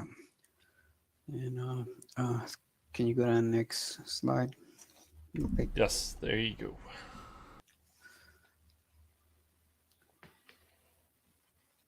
And this one was a different beast. If you look to the top left, like those are they're all in grayed out right now, but they from that, I was able to, from 5 logs, I was able to create like pretty much like an infinite amount of detail. And the toughest thing with this is same thing, pretty similar to the other one, but this one was tougher because I had to make sure that these tile across each other, and at the same time they have to tile to the tips, which was like, I don't know how I figured this out, but somehow it worked together. And same thing with this thing. You could make you could stack this 50 stories, and there shouldn't be any like seams. It'll be seamless all the way across. And at the very end, you could put a top to get rid of that, like a weird seam. And I had a lot of fun with it.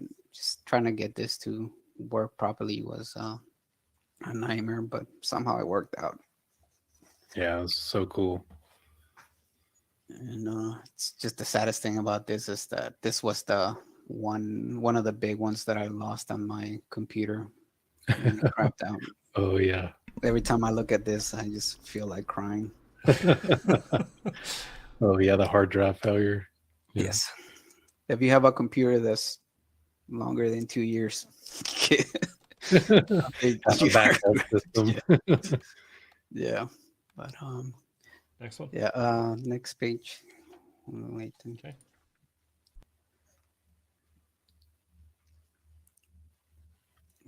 And since I did all the log walls, might as well do the gate.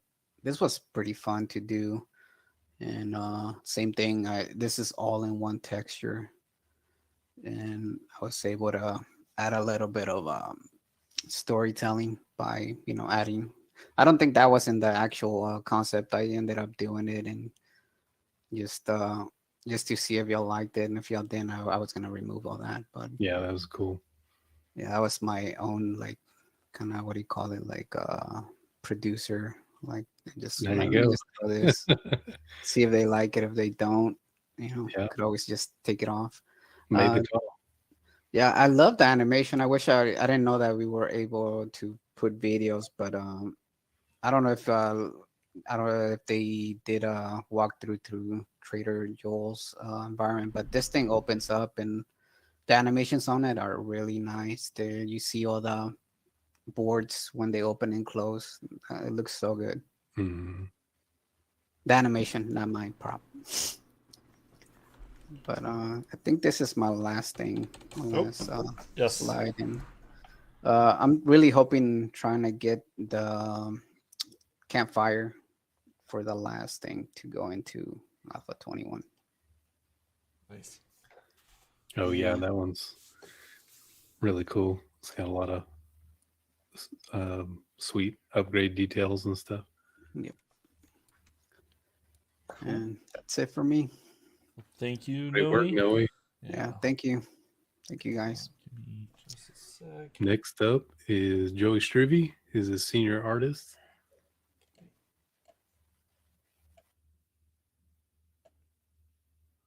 Yeah, I need to see if there's a faster way to do this whole like unslot the person, then slot in the next person, and yeah, it's like 4 clicks, everybody. Which I mean, I know it doesn't sound like much, but it's.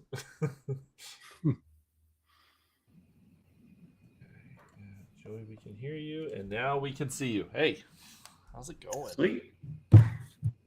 So we're live, huh? Yes. All right. So Yes, tell us amazing work. All amazing work so far. Tell us a little bit about yourself while I get your art going. Yeah. Wow, that lag's crazy. You could also try refreshing that window to get it to catch up as far as the stream. That might make it where you don't think it's taking forever for me to switch tabs or whatever. So You can also mute your Twitch video and only Yeah, have so we're gonna mute it, like so here. yeah, Okay. Anyways, cool.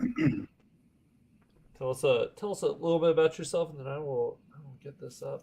How long have you been with the company? yeah. So I've been working with the Fun Pimps for over 10 years, and it's about 10 years ago we were working on Alpha 1, so it's come a long ways.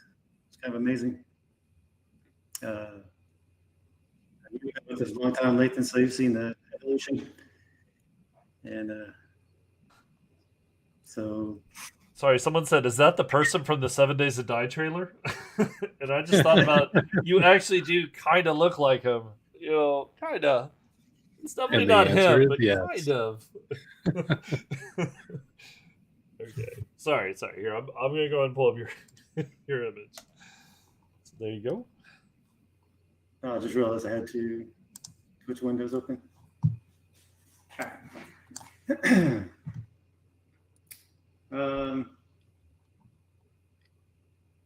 Yeah, can you say something like that? Make sure that I just closed the window. Yeah. Can you still hear me? Oh, awesome. Okay, yeah. Perfect. Sweet. Yeah, man.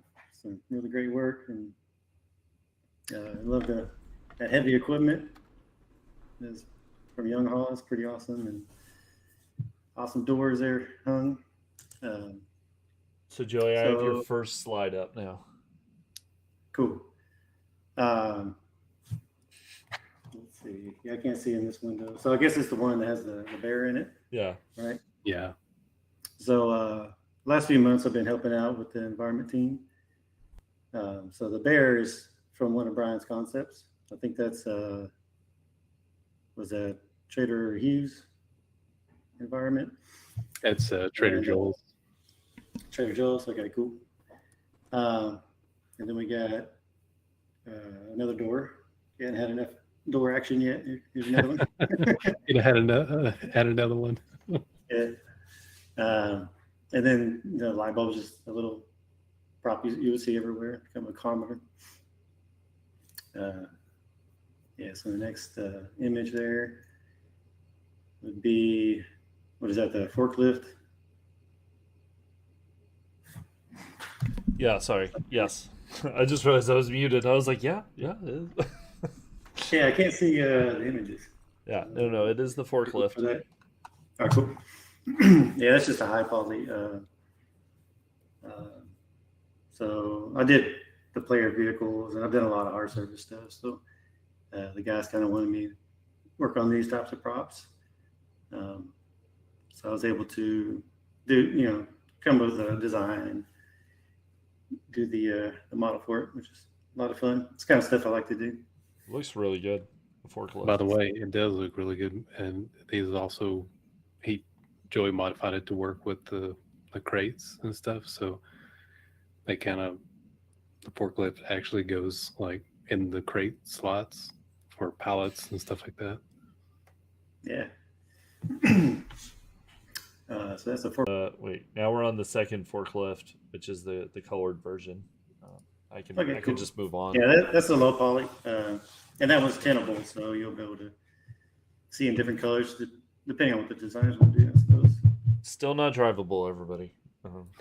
Still not drivable. Yeah, I got to clarify. Yeah. That's the first question everybody says every time we pull a vehicle up. Is that drivable? Okay, there's the tractor. All right. Yeah, it'd be cool if that was drivable. Shh, don't tell them that. It's cool to take cover behind or something like that. But yeah, kind of same deal.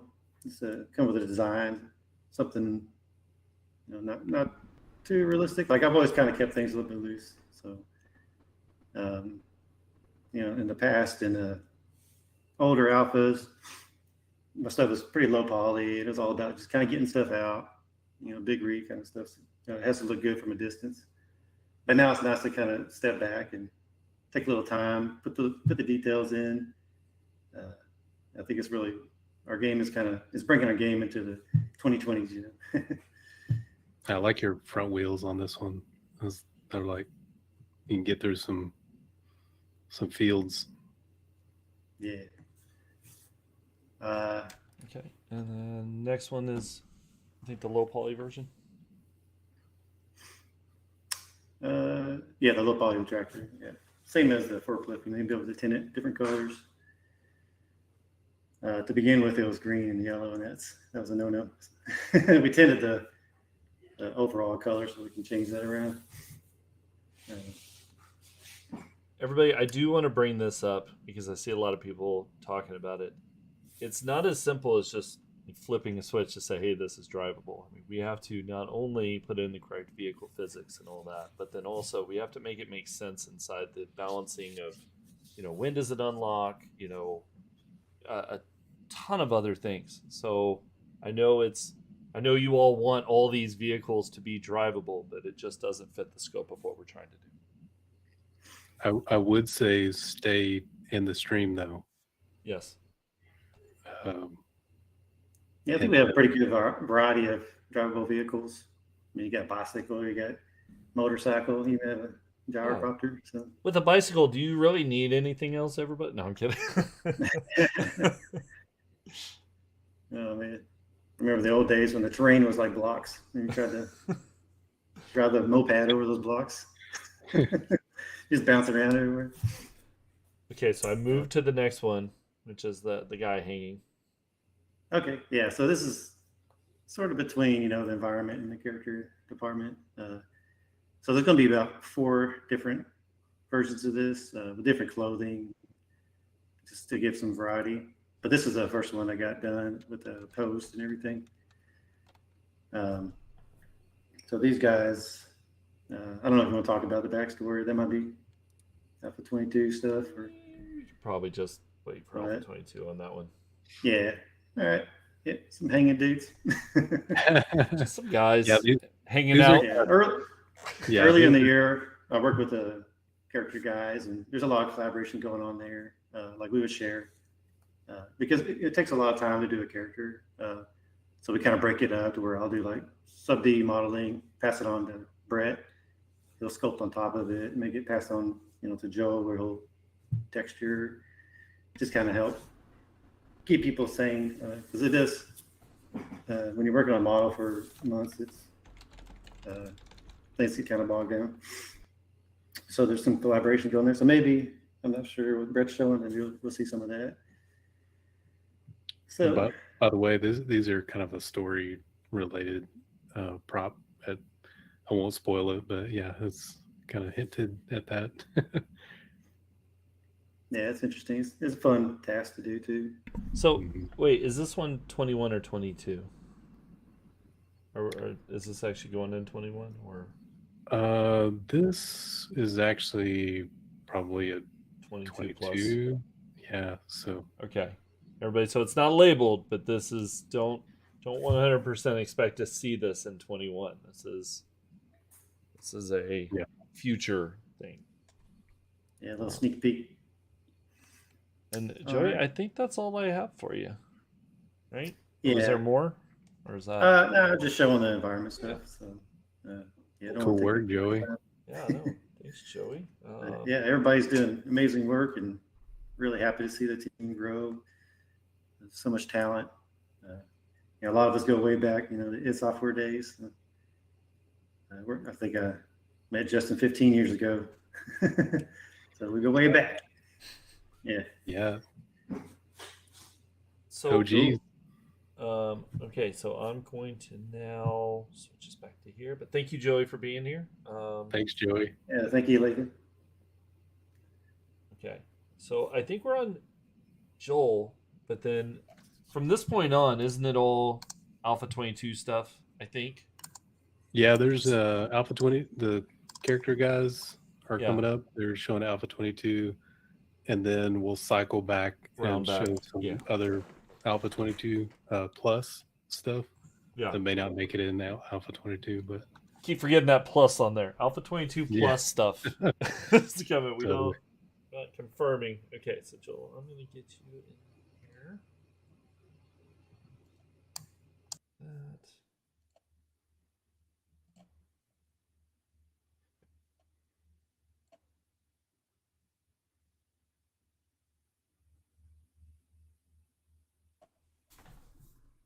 So this part is a little slow with the guest star, because sometimes it takes a 5 to 10 seconds, to get someone in here.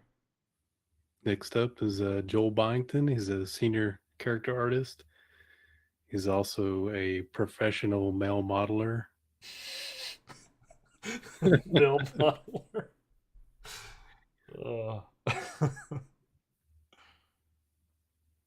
While I agree Discord is greater than guest star, this makes it a lot easier for us to position people and show it. We're trying it out. There's some different things about it.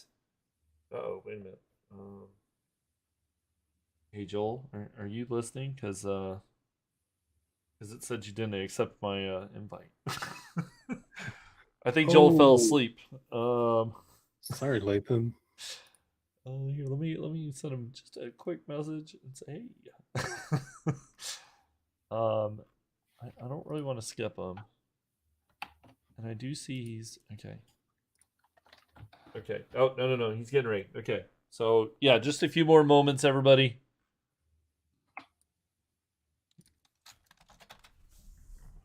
Okay. Here.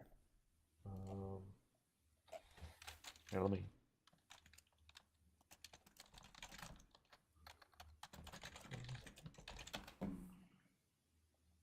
Okay, here we go. Try number 2. Let's see if it works. There it goes. Well.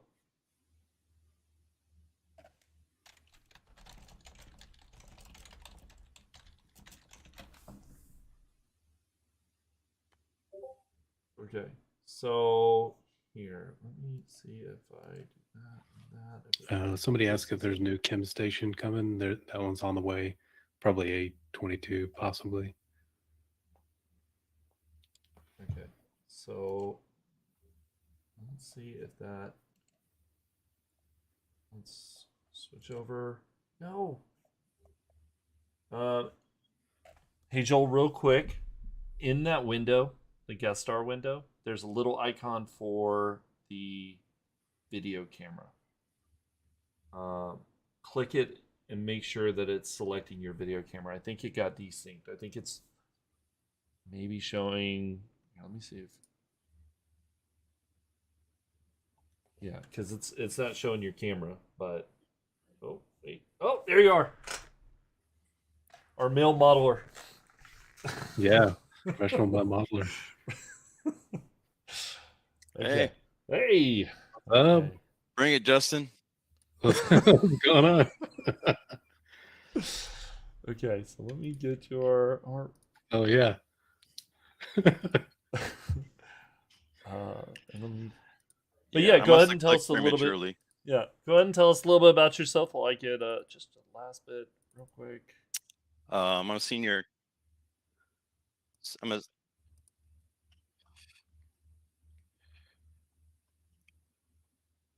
a senior character artist with the Fun Pimps. I've been working with them 3.5 years now, I think.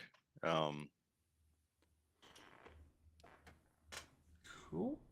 And here we go. So all this, just another prefacing it here. You know, this is all Alpha 22 plus. You know, keep that in mind, everybody. That probably the rest of what you're going to see is 22 plus. So yeah, if you don't want spoilers, yeah, shut it down. Now's the time. There we go. It is up. So do you see on the stream we have the Raider Bandit? Okay. Yeah, this is the Raider Bandit.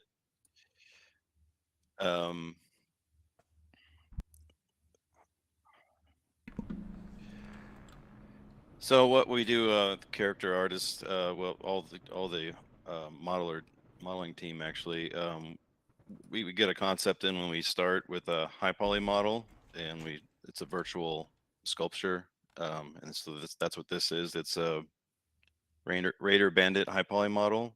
Actually, I think all the character models we're going to show, like Lathan and Justin said, are Alpha 22 or beyond.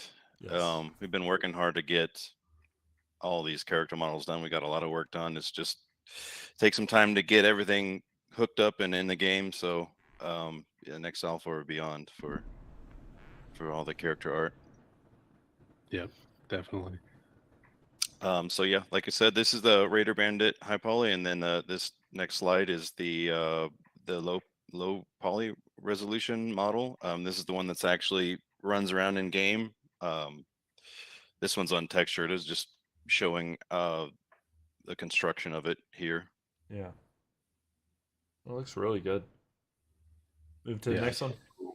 So, sure. Yeah, we have several models, a lot of bandits in the that are done basically, and a lot of player character models too. And if you show the next slide, this is the textured version of one of the bandit models. A lot of work goes into these. It takes a good bit of time to do them. Yeah, and these guys work really hard on trying to get everything balanced for the game too, because there's a lot of graphical limitations that we run into, and they have to kind of juggle a bunch of texture to get everything looking the way they want in game, which is pretty challenging. Yeah. So hats off to them. Yeah, great job. Moved on to And, the Wasteland Assassin. Yeah, this is one of my favorites. One of the favorites that I've worked on, at least. So again, this is the higher resolution model of the Wasteland Assassin. It's a player character model. So, once all this work is in the game, it will be something that you can wear and use in the game. It's a multiple piece set, so there's what I think like 6 parts to this that would be swappable. Sorry guys, the lag is pretty bad. I'm hearing myself in my own head right now. You should be able to mute the stream if that's really yeah. good. I have it turned way down, so that's okay. Yeah, so the high resolution model for the Wasteland Assassin, there's a lot of fine tuning with this. A lot of work that goes into these to make sure they all work together, but at the same time, work to make them look unique and standalone as unique sets. So The cloth on this was amazing. You did such an amazing. I mean, everything's amazing, but just the cloth folds and the holes and rips and tears and stuff. That's a lot of work and very technical. It's great. It looks really, really awesome. thank you. Yeah, some of these you can maybe zoom in. I don't know if you can do that on your side, Lathan, but I know some of the character artists might. The guys coming up might appreciate that if we're able to zoom in on some of this stuff. But Lee actually helped me render this one out.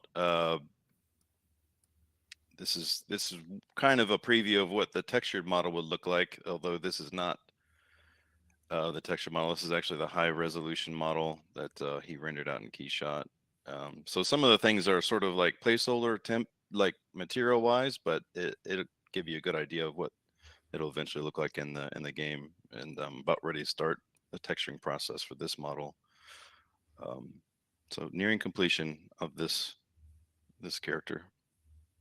Cool. Yeah, the scissors, so cool. Yeah. Yeah, the idea is, he doesn't have all the best equipment in the world, like you would hope to in a post-apocalyptic world. So he has things like scissors. He's got some pencils in his pouch. Just whatever he can throw and kill zombies with, or stab them with. He's got it. Love it. I think there's some stealth perks with this guy too. I'm not 100% certain on all the perks that you have with the set, but I'm looking forward to playing with this set. Yeah. And wait, you have another side, don't you? Pretty sure. I do, yeah. I should. Oh, is that right there? Yeah. Or is there I'm one assuming more it after switched. this? Yeah, I Yes. did. Yeah. Yeah, more of the same. I mean, it's the back views of the model. Can't get them all on one slide, Yeah. But yeah, just kind of highlighting some of the detail of the back of this this character set. No, it looks great. Good Yeah, job looks on this. awesome. Yeah. Thank you. Yes, all great work. And then some really great work to with the next couple guys to show. Brett and Lee will be showing their awesome character work. Okay. Well, thank you again, Joel. We'll go ahead and get Yeah, awesome work, Joel. Thanks, guys. Okay. So, and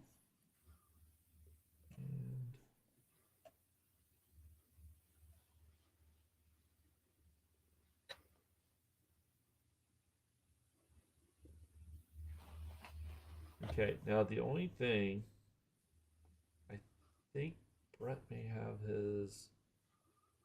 Wait, no, don't return. Cancel. Keep trying. Okay. Yeah, next up is So- Brett Riley, senior character artist. Brett, I'm not seeing you or hearing you. There you go. Yeah, now I am. Perfect. Okay. So let me get you on. Can you guys here. hear me? Yes. Yeah, I can hear And we you. can see you. Look at that. Yay! Good deal. Okay. Okay. Yeah, there's definitely a little bit of lag, so I think I got this. You could refresh the tab of the stream to try and it'll get it where it's less lag or less of a delay. You'll still have a little bit. I mean, that's just inherent with Twitch. Okay, there I am. I showed up a little bit of lag. Yep. Yeah. Okay. So give me just a moment, but go ahead and talk about yourself for a minute while I do this part. Sure. My name is Brett Riley. I've been a video game artist for over 20 years, coming from Disney. I've worked with id Software, a lot of these guys, for quite a long time, and for the Fun Pimps for about like 3.5 years now. So pretty much just enjoy working and hanging and creating art all day. So. Okay, I need like 30 more seconds. Okay. Downloading some images. I thought I had everybody's. Actually, Nope. Yeah. Go ahead for just another moment and Yeah, so people were asking about what kind of programs we use for the high poly. That's a lot of the sculpting is done in a program called ZBrush, and so that it's just like a sculpting program, entirely high poly. And then we use Max, Maya, or Blender to do our low poly forms, and that pretty much is you're going to take the cast from the high poly to the low poly, and then we're going to bring that into Substance Painter. Is one of the major ones that we use to sit there and color all kind of stuff. So for some of the aspiring artists, those are the main programs we use. Movies kind of use some other different types of programs, but games are kind of broken down from that. So, okay, I see my characters up on screen. You are ready. Good, good. This is actually one of the bandits. It's Overlord. He's the level 3. I kind of didn't really have a concept for this, so I just kind of just bullshitted until I kind of found some forms that I liked. Mad Max inspired. I did work on Rage with a lot of the guys from id Software, so I brought in some of the tribal aspects. You know, he's got bones, shards, the skulls from the kills. Trying to just, whenever I do a creature or a character or anything like, I try to make sure that the front and the back is, there's an interest, there's a story that goes along with these. So I try to kind of like not just focus on one thing, because of course in a game you're seeing the whole character all around. Plus also the fact as a big player, I like to sit there and have a cool character if I can make it. So this was done in ZBrush and just rendered out in it. So you can go to the next screen, please. Okay.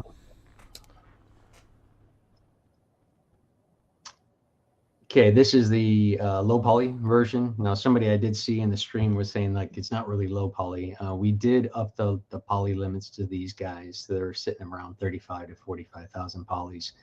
But it's still considered to be a low poly compared to like I think this guy came in around 21 million polys to do the high poly. So I consider that less.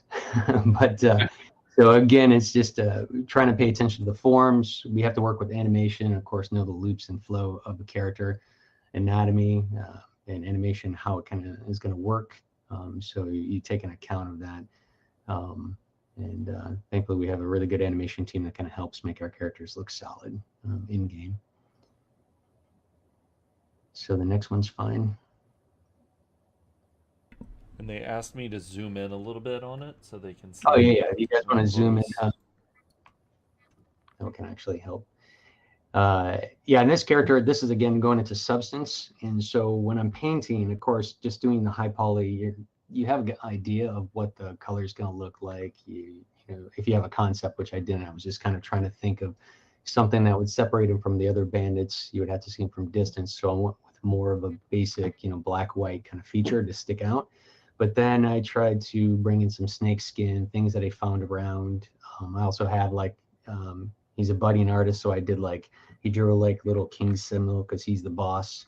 I have his kill ratio, so you can see on some of the things I actually have, you know, little check marks of how many guys he's killed.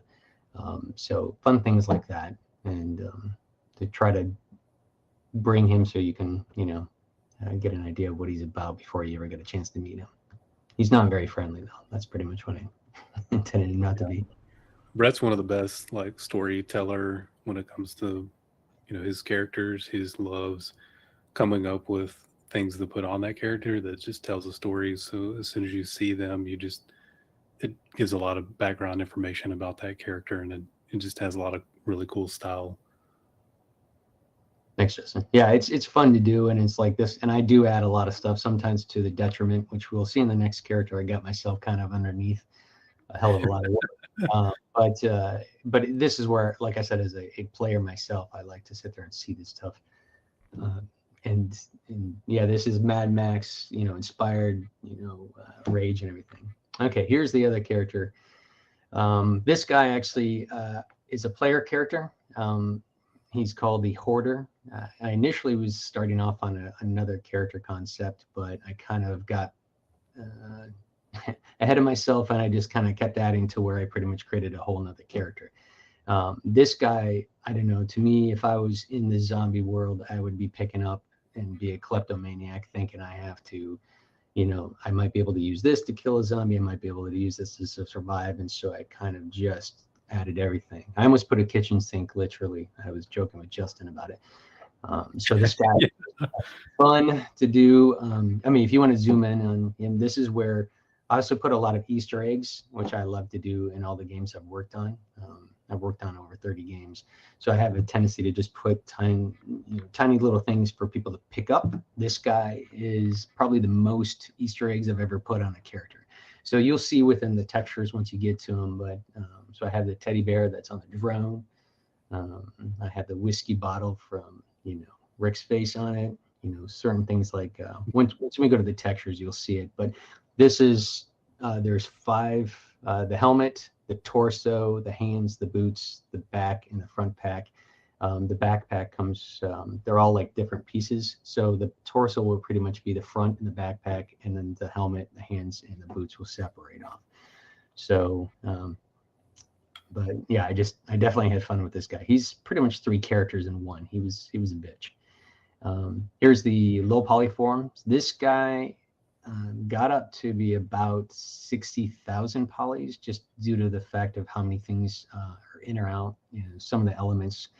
I couldn't make everything an element to make it easier on animation to move. I wish I did.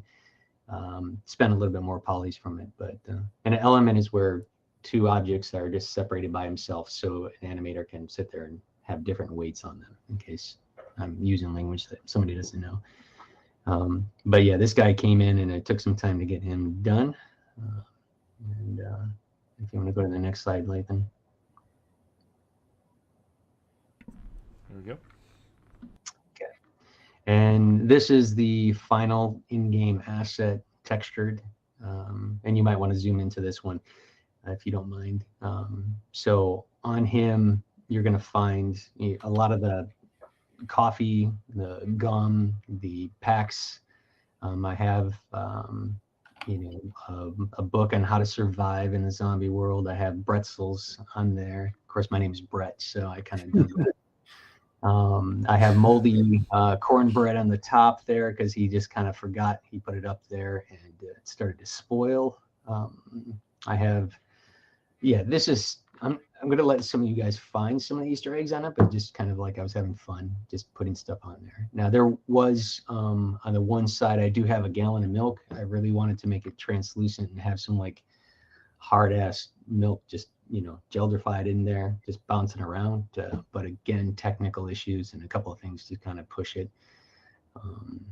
I couldn't quite do that. Yeah, there's a toaster. There's the teddy bear from the drone. It just went curdled the milk. Yeah, curdled. Thank you. I couldn't think of the word. Yeah, I wanted to have like a curdled thing in the milk, just kind of jiggling around as the animation gets in there. Yeah. So there's like a lot of the stuff that Brian was showing you earlier from the candies and everything else. So he's got them on his legs, and I was also using those as color hits to have your eye move around, and sort of like Rembrandt used to do a lot of stuff with beautiful colors and things to have the viewer move around the piece. So that's pretty much what I used, a lot of the color to flow around the character for people to kind of see him. So, but he was a blast. He was a bitch, but he was a blast to kind of get done. But so hopefully you guys will have fun intermixing and playing with this character. I honestly think that he should be able to carry a lot of stuff for you guys, but he also should be, if you get him in your party, you're gonna be like, damn, zombies are coming, because he makes a lot of noise. I thought that'd be kind of funny to have some fun with. But oh, Brett, somebody said they love the socks, which is kind of a later addition. Yeah, That's yeah, that was actually I had skin showing, and that was going to be another draw call because we're going to have to throw in the body. So Joel, H, and the guys were talking about throwing on, and I think Justin was telling me about the 70s socks. So I went back to the old days and kind of put on some of the old American socks from him. Yeah, he kind of evolved. He's got a lot of stuff in there. There's pieces I actually forgot that I put in there, but. Yeah, once you guys see the animation that Adam did on this, it really makes him come to life, which is pretty cool to see a character, something you've been static for so long, actually get in the game moving. So cool. This looks great. Yeah, it looks awesome. Job, man. Awesome. Thanks, guys. Appreciate it. Hi. Thank you, Brett. Thanks, Brett. Thank you. Let's see. Now we have Lee. Lee does not have a camera, so you're going to be hearing Lee, but that's fine. Yeah, Lee Imes is a senior character artist. It's one of the, I think he's the newest character artist, but he's been here for a little while. Extremely talented, like all the other character guys.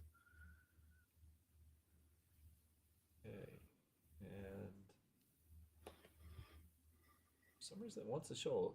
Okay, that's fine. Let's see what it does. Okay, so it's really just going to show blank. Okay, well, Lee, can you hear us? I can hear you. Perfect. Okay, let me make sure your stuff is in and ready. But if you want to tell everybody about yourself. What's up?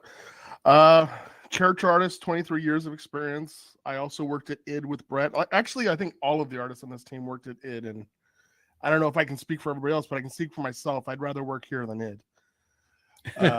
Yeah, there was a comment about that earlier, and I was like, oh yeah. Yeah. Somebody made some comment, and I'm like, dude, Fun Pets is way better than ID. Way better. Yeah. Lot more creative freedom, a lot more fun. People here just better. It's just better. Oh. Yeah, for sure. We love you too. Yeah. Okay, so once again, I'm gonna need like 30 seconds. So I should really make it where you can't see me while I'm so focused doing this. Yeah, now I gotta tell people about my life story. Yes, start with at the age of 5. Yeah, I need that much time. Okay. I'm kidding. You don't need that much time, but I can tell people about Lee. Lee's been just kicking A. I mean, he's coming in and doing a bunch of really cool technical stuff that we've needed for a while. Working on really cool updated hair cards and balancing textures and materials with kind of a janky, engine material system. So he's done a lot of awesome stuff with the limitations that he has. Okay, now remember, everybody, this is 22 or beyond. So, Spoiler as you alert. see this, remember. Right. Okay, but go ahead. Okay, so basically, originally the task was to just do heads, but what ended up happening is the heads didn't really match the bodies, and so the task kind of grew, and I ended up, me and Joel and Adam worked together, and we reworked the anatomy and kind of reworked the proportions and to make the animations look better and make the characters look better in game. And so this is kind of our starting base male is this particular gentleman. And there's a back view of him as well, if we want to see that. Oh, no problem. There you go. Yeah, so front and back. So, I worked with Joel to try to get it and Adam to make sure it fit our rig, and we made sure that it deformed properly. I wish it's too bad we're not showing some of those animations. That'd be nice. Yeah, totally. Yeah. I guess we can go to some of the next one. Yeah. Yeah. Whenever, just to touch on that a little more, whenever Lee first came on, there was a lot of just proportions that guys weren't happy with, and the guys got together and fixed a lot of stuff. So resized the hands and arm length and stuff like that, and just really made a huge difference proportion wise, which is all set up for future models. Exactly. This is in our Unity model viewer, so it's pretty close to what you'll see in game. We have some other tabs in here. Yep. Moving on to the next one. Yeah. I've just got a couple more examples of blackmails and how we can expect to hopefully see it in game. Okay.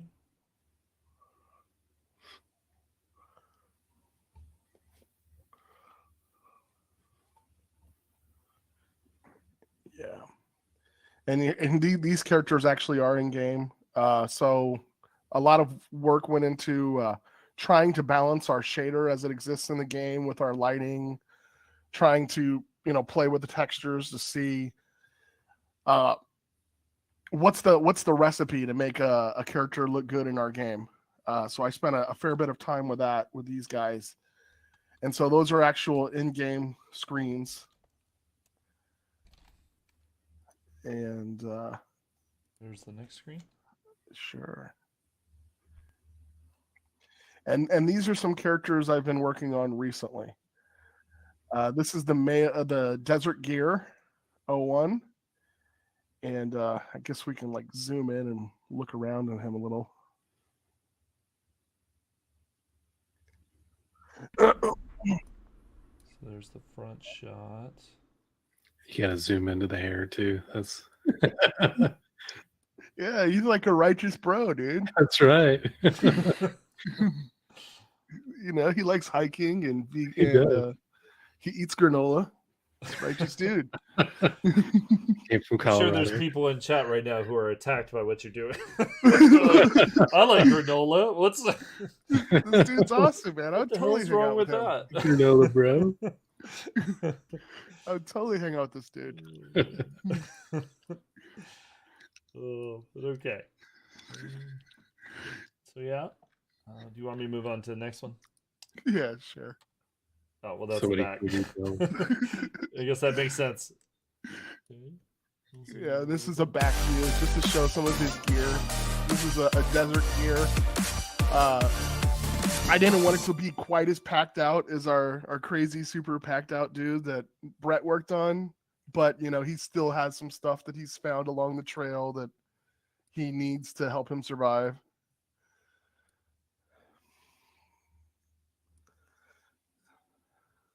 Okay. I like the duct tape too. Yeah. Yeah, compared to when I made this character, I thought he had a bunch of junk on his backpack. But then when you look at Brett's, he's like, he doesn't have anything. He's empty. Yeah.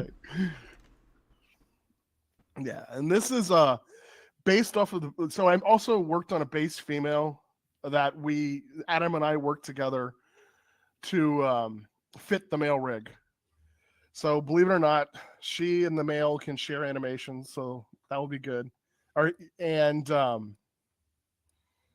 So yeah, I didn't show a base female just because that could be controversial, but this is the base female with desert gear clothing.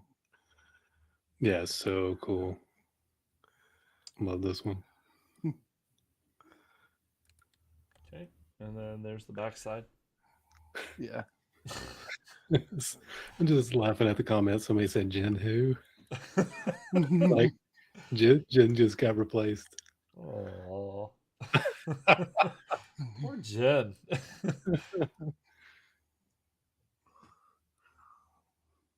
Yeah. Okay. And then there's another one. Yeah, and that's just an up close of the first female portrait. More to come. That's amazing. Thank you. Okay, and I think yeah, no, that's it. Well, Awesome. cool. Thank you guys. Yeah, thanks, Lee. Thanks, Lee. Great work. Okay, so now I'm gonna go back. This. I'm gonna boot Lee out. Sorry, Lee. And then, actually, are we showing? Do we want to go back to your? Don't you have Alpha 22 Yeah. stuff? As well? Yeah, there's so there's just a few. I'm trying to get through them pretty quick. Yeah. Okay, yeah, that's not bad. Talk about something for a second. Your choice, whatever. All right, yeah. So another spoiler alert with stuff coming up if somebody doesn't want to see A22 or beyond. So, we were working with the concept guys on some other concepts, and we kind of had some ideas based on some of the designs to start thinking about what we want to do for gold in certain areas of the game. And so what you're about to see is some of the ideas for pushing for that. We're getting real serious about gold, and like those guys that just really want to get there strong. So we're working with different really talented people to try to make it happen. So we're excited about it. And there we go. You're excited about it. Remember, everybody, Alpha 22. So just keep that in mind. Well, Alpha 22 plus. Sorry, Yeah. Plus. Oh my God, I messed that up. Yeah, plus. But maybe, I don't know. Yeah, Maybe we'll we'll get it in. So yeah, this is some of the ideas that we're throwing around for just a little bit cleaner UI. So we want to have a UI that is a little more grid based. So we have kind of some issues with some overlapping things currently. So we're just playing around with having a system that doesn't encroach, the different areas don't encroach onto other segments of the screen, and having it be fully dynamic so you can kind of move stuff around and everything is kind of similar to what you already know. And there's still adjustments being made for the designs on all these. So we won't know if stuff really works until we get it all in and kind of be able to play test it and see how it feels. Yeah. Okay. Yeah, a little sneak peek on UI stuff. Yeah, that's not the final, but that's what we're looking at. It looks great. All right, so everybody was asking about drivable player vehicles. We've got some ideas in the pipe that we're playing around with, and this is just kind of a small look at a couple of those ideas. And yes, that is a toilet on the back of a mini bike. Yeah, It's not so as crappy as it seems. Sorry, I yeah, had yeah, to. I really had that to. was crappy. I'm sorry. So yeah, Joel Hunick and the concept artist and me, kind of jammed on these for a while and just came up with all kinds of ideas. And we weren't really ready to move forward on them yet because we weren't solidified on the character rig and the character bones. So now that those are a little more solid, we can do some fitment tests, with those characters and put them in the back of the truck and put them, standing on the side. Or we also have like an upgrade to the mini bike that has like a 2-seater. So we're throwing around ideas with having the player characters be able to ride Dumb and Dumber style on the mini bike on the mini bike or whatever. So yeah, there's some fun ideas that we're kind of playing around with, but yeah, this is just a small sneak peek. We've got a lot more concepts made. We just didn't want to show them all. Just a little teaser. Yeah. Okay. Next one. Yep.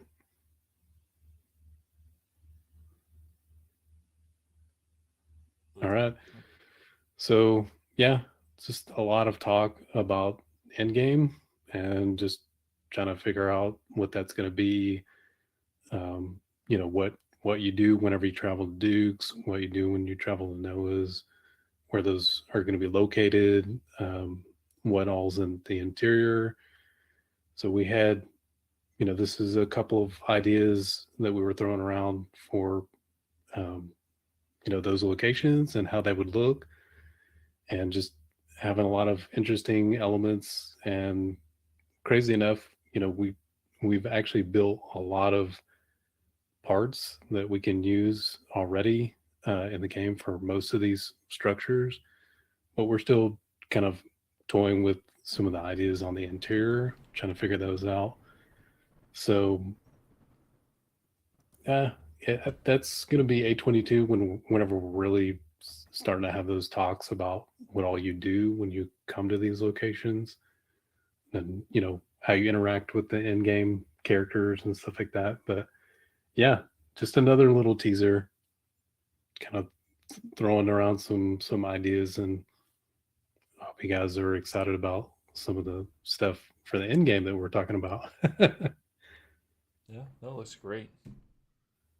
You can zoom in, Lathan, if you want. Those should be little. Yeah. Possibly. Actually, I don't know if those are No, I mean that's too high res. doesn't look bad. A little bit. Yeah. Some inspiration from a movie. I'm sure somebody could probably name it.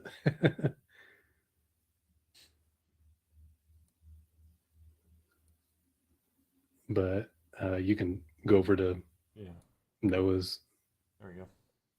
Cool. Yeah, just trying to figure out a way to make a concrete bunker interesting, and just trying to play around with gantries and layers and just height. And also, we don't know if we can do it yet, but throwing around an idea of like trying to build this into a mountainside. So I have some ideas. Level designers, I think, have some ideas as well, but hopefully we'll be able to pull it off. We'll see. But yeah, just another little teaser. Cool. And that's about it. Yeah, I think we are going to bring Brian back one more time, and then Cool. I think that's. Let me just make sure. I'm pretty sure I have all of his art ready. Just double check.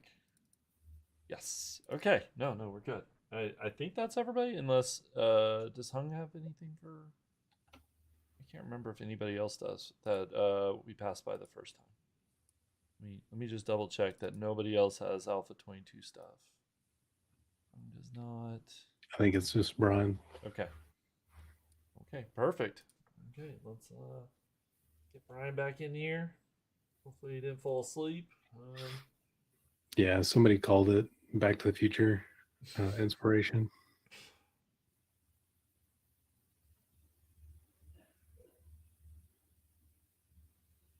Some Biff's Casino. And you're back. Okay. Hello, everyone. So, Brian? What's up? I hate to be the ending because everything else that was shown was far more exciting. Actual assets that people would be able to use, but I got a little bit left to talk about for my contributions for the future update. Okay, it is up and ready. It's a way to see it. All right, so someone brought up the chemistry station, and yes, that is one of my projects that I'm helping with. We have a few assets that we needed prepared. Higashi Genetics is a established company within the lore of 7 Days, and they're going to get a little branching out through assets and location art and all that. This is labels for some of their probably things you would find in their facilities, chemical bottles and pills. I tried to represent to the closest of my ability what they would actually look like if you stole them from a laboratory. And we can go to the next one from here. Okay.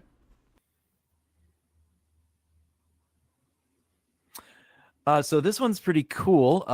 One of the things we needed was a bunch of notes handwritten to kind of like be a little bit of storytelling. And what artists will generally do, graphic designers will generally do, they'll probably, use some lorem ipsum as like a graphic design secret. But I feel like it's better when you can like see what people are writing and like you can kind of tell there's actually something there. So Lathan could probably zoom in. There's handwritten text by me about like recipes, notes from a journal, notes about the infection, stuff that I tried very, very hard to That's reference still gonna be hard to established read. lore. Yeah, 100%. And you look, you guys probably won't see any of this in game necessarily or be able to read it, but I'd like to think you kind of can. So I try to be as accurate as possible. I see someone said I misspelled chrysanthemum. Well, I can't even pronounce it. So Yeah, there you go. they would do that in the wasteland, though. Yeah, exactly. On purpose. It's a lore storytelling thing. I did that intentionally. Yeah, we talked about.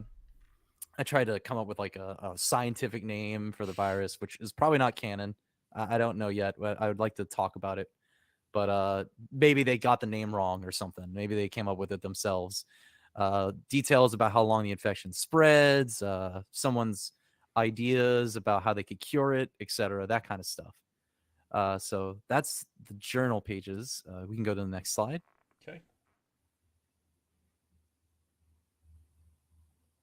I can zoom in a little bit on these as well. Same boat. We needed a bunch of sticky notes to kind of talk about, things that they might be writing about. I did a lot of little hidden Easter eggs in this one. Talked about rotting flesh, eating broken glass, how you maintain the station. I tried to research what people might enjoy seeing in a little sticky note in the universe. Actually, by the time at the end of this, I can actually show these physically. You guys can't see it right now, but I have them to show as like a little fun thing. But yeah, we have all sorts of notes.